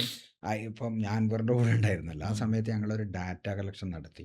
ശരിക്കും ഞെട്ടിക്കുന്ന വിവരമാണ് ജില്ലാ വിഭജനം. എന്താ വെച്ചാൽ 984 കാസർഗോഡ് ഉണ്ടാണ്. അതിനുശേഷം ഇന്ത്യയിൽ ജില്ലാ വിഭജനം നടക്കാത്ത ഒരേ ഒരു സ്റ്റേറ്റ് കേരളം. 30 കേരളത്തിൻ്റെ ജനസംഖ്യയേക്കാൾ കുറച്ച് കുറവാണ് ആസാമിൽ. 34 ജില്ല ഉണ്ട്. 3 കോടിയാണ് അവിടുത്തെ ജനസംഖ്യ. എല്ലാ സ്റ്റേറ്റിലും ജില്ലകൾ ഇങ്ങനെ, കാരണം ജില്ല കേന്ദ്രീകരിച്ചാണ് കേന്ദ്ര വികസനം, അതുപോലെ കേരളത്തിൻ്റെ വികസനം. പക്ഷേ അതിനെക്കുറിച്ച് ആരും ഇവിടെ പറയണേ ഇല്ല. ഇന്ത്യയിൽ തന്നെ ചിലപ്പോൾ ഒരു പക്ഷേ ഏറ്റവും കൂടുതൽ ജനസംഖ്യയുള്ള ജില്ല മലപ്പുറം ആയിരിക്കും. കാരണം ബാക്കിയുള്ളിടത്തൊക്കെ എന്ത് ചെയ്തിട്ടുണ്ട്, അവരിങ്ങനെ ജില്ല കൂട്ടി കൂട്ടി കൂട്ടി വരുന്നുണ്ട്. കൂട്ടി അസമിൽ 34 ജില്ല പറഞ്ഞാൽ എന്താപ്പോ അത്? ആരും അതിനെ കുറിച്ച് പറയില്ല. ഇപ്പൊ നമുക്ക് ഒരു മെഡിക്കൽ കോളേജ് തന്നെ ഇപ്പൊ നമുക്ക് ഉള്ള ശരിക്കും വയനാട് ജില്ല ആവശ്യമില്ല. ഇല്ല. ആളുകൾ ഈ കോഴിക്കോടിനോട് കൂടിയാൽ മതി. മതി. അതെ അതെ. പക്ഷെ അത് പറയാൻ പറ്റൂലല്ലോ. അപ്പൊ അങ്ങനെ അല്ലേ. അപ്പൊ ഒരു തിരിച്ചു വരവിന് ഇനി CPM എന്ത് ചെയ്യണം എന്നാണ് ഒരു സഹയാത്രികൻ എന്നുള്ള നിങ്ങൾ പറയാനുള്ളത്? അങ്ങനെ ഒരു പറഞ്ഞാൽ നമുക്ക് അവസാനിപ്പിക്കാം. തിരിച്ചു വരവിന് ഞാൻ എനിക്ക് സഖാവ് ജയരാജന്റെ പ്രവർത്തനങ്ങൾ ഞാൻ നോക്കി കണ്ടിരുന്ന ആളാണ്. പി ജയരാജന്റെ. പി ജയരാജൻ നമ്മളെയൊക്കെ ചങ്ക്. അപ്പോ അദ്ദേഹത്തിന് കമ്മ്യൂണിറ്റികളെ മൊത്തം ഒരുമിച്ച് കൂട്ടി നിർത്താനുള്ള ഒരു പ്രത്യേക കപ്പാസിറ്റി ഉണ്ട്. അപ്പോൾ ഞാൻ എപ്പോഴും ആലോചിക്കും, ആ പ്രവർത്തനം കേരളത്തിൽ മുഴുവനും വ്യാപിപ്പിക്കണം. നമ്മൾ പൊതുവെ ഈ മതപരമായ കാര്യങ്ങളോടൊന്ന് വിട്ടു നിന്നിട്ട് അത് അവർ ചെയ്തോട്ടെ, എല്ലാം ചെകുത്താന് കൊടുത്തിട്ട് നമ്മൾ നല്ലത് മാത്രം പിടിച്ചിക്കുക എന്നുള്ള ഒരു വക. കാരണം അവരെ സംബന്ധിച്ചിടത്തോളം എന്തിനാ മതത്തിൻ്റെ കാര്യത്തിൽ നമ്മൾ ഇടപെടുന്നത്, അവർ കൊണ്ടുപോയിക്കോട്ടെ. അതൊന്ന് മാറിയിട്ട് കമ്മ്യൂണിസ്റ്റുകാരിൽ ഒരുപാട് മതവിശ്വാസികളുണ്ട്, അനുഭാവികളായിട്ടുണ്ട്, സഹയാത്രികരായിട്ടുണ്ട്. അപ്പൊ ഇവരെ പോലുള്ളവരെ കൊണ്ടൊക്കെ എന്ത് വേണം, എല്ലാവരും ഈ മതപരമായ മേഖലകളിൽ പ്രവർത്തിക്കാനും അവരെ കൂടെ നിർത്താനും തയ്യാറാവണം. ഇത് APയിലൂടെ അല്ലെങ്കിൽ മറ്റേതെങ്കിലും സംഘടനകളിലൂടെ കാര്യങ്ങൾ നേടുന്നതിന് പകരം ഡയറക്റ്റായിട്ട് ജയരാജന്റെ ആ സംഘടനകൾ വലിയൊരു ഇമ്പാക്റ്റ് ആയിരുന്നു. 20ഓളം സംഘടനകൾ. നമ്മളൊക്കെ അതിന്റെ മെയിൻ പ്രഭാഷകരായിരുന്നല്ലോ. അപ്പോ ശ്രീകൃഷ്ണ ജയന്തി അവർ ആഘോഷിച്ചില്ലേ? നബിദിനും അതേമാതിരി ആഘോഷിക്കണം അല്ലേ? നബിദിനം ആഘോഷിച്ചിട്ടുണ്ട്. പാർട്ടിയുടെ ഞങ്ങള് ഒരു നബിദിന പ്രഭാഷണം നടത്തിയാണ്, എനിക്ക് ഓർമ്മയുണ്ട്, തളിപ്പറമ്പിലൊക്കെ അല്ലേ? അപ്പൊ ഇവിടെ ഇതുപോലെ എന്ത് ചെയ്യണം, നമ്മൾ എല്ലാം പാർട്ടി എന്ന് പറഞ്ഞാൽ ഇപ്പൊ ഇന്ന് ഒരു ഇതുപോലുള്ളൊരു ദേശീയ കക്ഷിക്ക് അല്ലെങ്കിൽ ഒരു മതേതര പാർട്ടിക്ക് രക്ഷയുള്ളൂ. കേരളത്തിൽ ഇപ്പൊ അത് മാർക്സിസ്റ്റ് പാർട്ടി ഉള്ളൂ. ബാക്കിയുള്ള ജില്ലകളിൽ തകരാൻ പാടില്ല. തകർന്നു കഴിഞ്ഞാൽ ഇവിടെ ഈ വിഭാഗീയത ഉണ്ടാവില്ല. മുസ്ലിങ്ങൾ മുഴുവനും മുസ്ലിം ലീഗും ഹിന്ദുക്കൾ മുഴുവനും BJP ആയാലും എന്തായിരിക്കും സ്ഥിതി? കഴിഞ്ഞില്ലേ കഥ. അപ്പോൾ നമ്മൾ പ്രായോഗികമായി ചിന്തിക്കണം. ഇപ്പൊ മുസ്ലിങ്ങൾക്ക് ഒരുപാട് നേട്ടം കിട്ടിയതിന്റെ ആദ്യം മുതൽ എണ്ണം നോക്കിയാൽ അത് ഇടതുപക്ഷത്തിന് കിട്ടിയിട്ടുള്ളൂ. ഇപ്പൊ മുസ്ലിം ലീഗ് ഒരുപാട് കാലം ഭരിച്ചു. മലപ്പുറം ജില്ലയിൽ ഇഷ്ടംപോലെ മന്ത്രിമാരുണ്ടായിരുന്നില്ലേ? ഉണ്ടായിരുന്നില്ല. എന്താണ് ജില്ലാ വിഭജനം ഏറ്റവും ചുരുങ്ങിയത്? ജില്ലാ വിഭജനം നടക്കാൻ പോകുന്നുണ്ടോ? ഇനിയിപ്പോ പറയൂലേ. പിന്നെ സ്കൂൾ നന്നാക്കാൻ ഇവിടെ ഇല്ല. അതൊക്കെ കഴിഞ്ഞ സർക്കാർ നന്നാക്കി കൊടുത്തു. റോഡുകൾ ആയി. ഇപ്പൊ വേണ്ടത് പറഞ്ഞാല് ഇനി വിദ്യാഭ്യാസത്തിന്റെ ഉന്നത വിദ്യാഭ്യാസം വേണം. ഇനി വേണ്ട ഒരു മെഡിക്കൽ കോളേജ് അവർ കൊണ്ടുവരുമോ നോക്കാം. ശരിക്കും മലപ്പുറം ജില്ലയിൽ 2 മെഡിക്കൽ കോളേജ് ഭയങ്കര സാധ്യത. കാരണം അത്രയും ആവശ്യമുണ്ട്. പക്ഷെ അതൊക്കെ പറയാനുള്ള ആർജവം ഇവർക്ക് ഉണ്ടോന്ന് കണ്ടറിയാം. ലീഗ് പറയില്ല. കാരണം തൊപ്പി ഉരി വെച്ചാൽ കഴിഞ്ഞില്ല. അതെ, തൊപ്പി ഉരി വെച്ചാണ്ട് ഇതായില്ല അല്ലേ? അതെ. കാരണം നമ്മൾക്ക് എനിക്കൊക്കെ പറഞ്ഞാലും നമ്മളൊരിക്കലും മുസ്ലിം ലീഗിനെതിരായി നിൽക്കാൻ പറ്റില്ല. കാരണം നമ്മുടെ കമ്മ്യൂണിറ്റി ന്യൂനപക്ഷം എന്നുള്ളത് വളരെ ശരിയാണ്. പക്ഷെ ആ ന്യൂനപക്ഷത്തിന് ചെയ്തു കൊടുക്കാൻ ഈ പാർട്ടിക്ക് കഴിയാതെ പോവുകയാണ്. അതെ. പണ്ടത്തെ പരിമിതിയാണ് പറഞ്ഞിട്ട് കാര്യം. അതെ. ഈ കോൺഗ്രസിന്റെ കൂടെയുള്ള പരിമിതിയാണ്. കാരണം ഏറ്റവും കൂടുതൽ മാർക്സിസ്റ്റ് പാർട്ടിയുടെ കൂടെ ലീഗ് നിന്നൊന്നല്ല, അവർക്ക് മന്ത്രിസ്ഥാനം ഇതെല്ലാം കിട്ടിയില്ലേ? അവർക്കൊരു വേദി ഉണ്ടാക്കിയില്ലേ? ഞാൻ പറയുന്നത് തൊപ്പി അന്ന് ഊരാൻ പറഞ്ഞു. കോൺഗ്രസ് തൊപ്പി ഊരുകയാണെന്നാണ്. ഇന്നിപ്പോ ആ തൊപ്പി ഇയാൾ ഊരിച്ചു. സതീശൻ ഊരിച്ചു. ഒരു തൊപ്പി ഊരിയില്ല.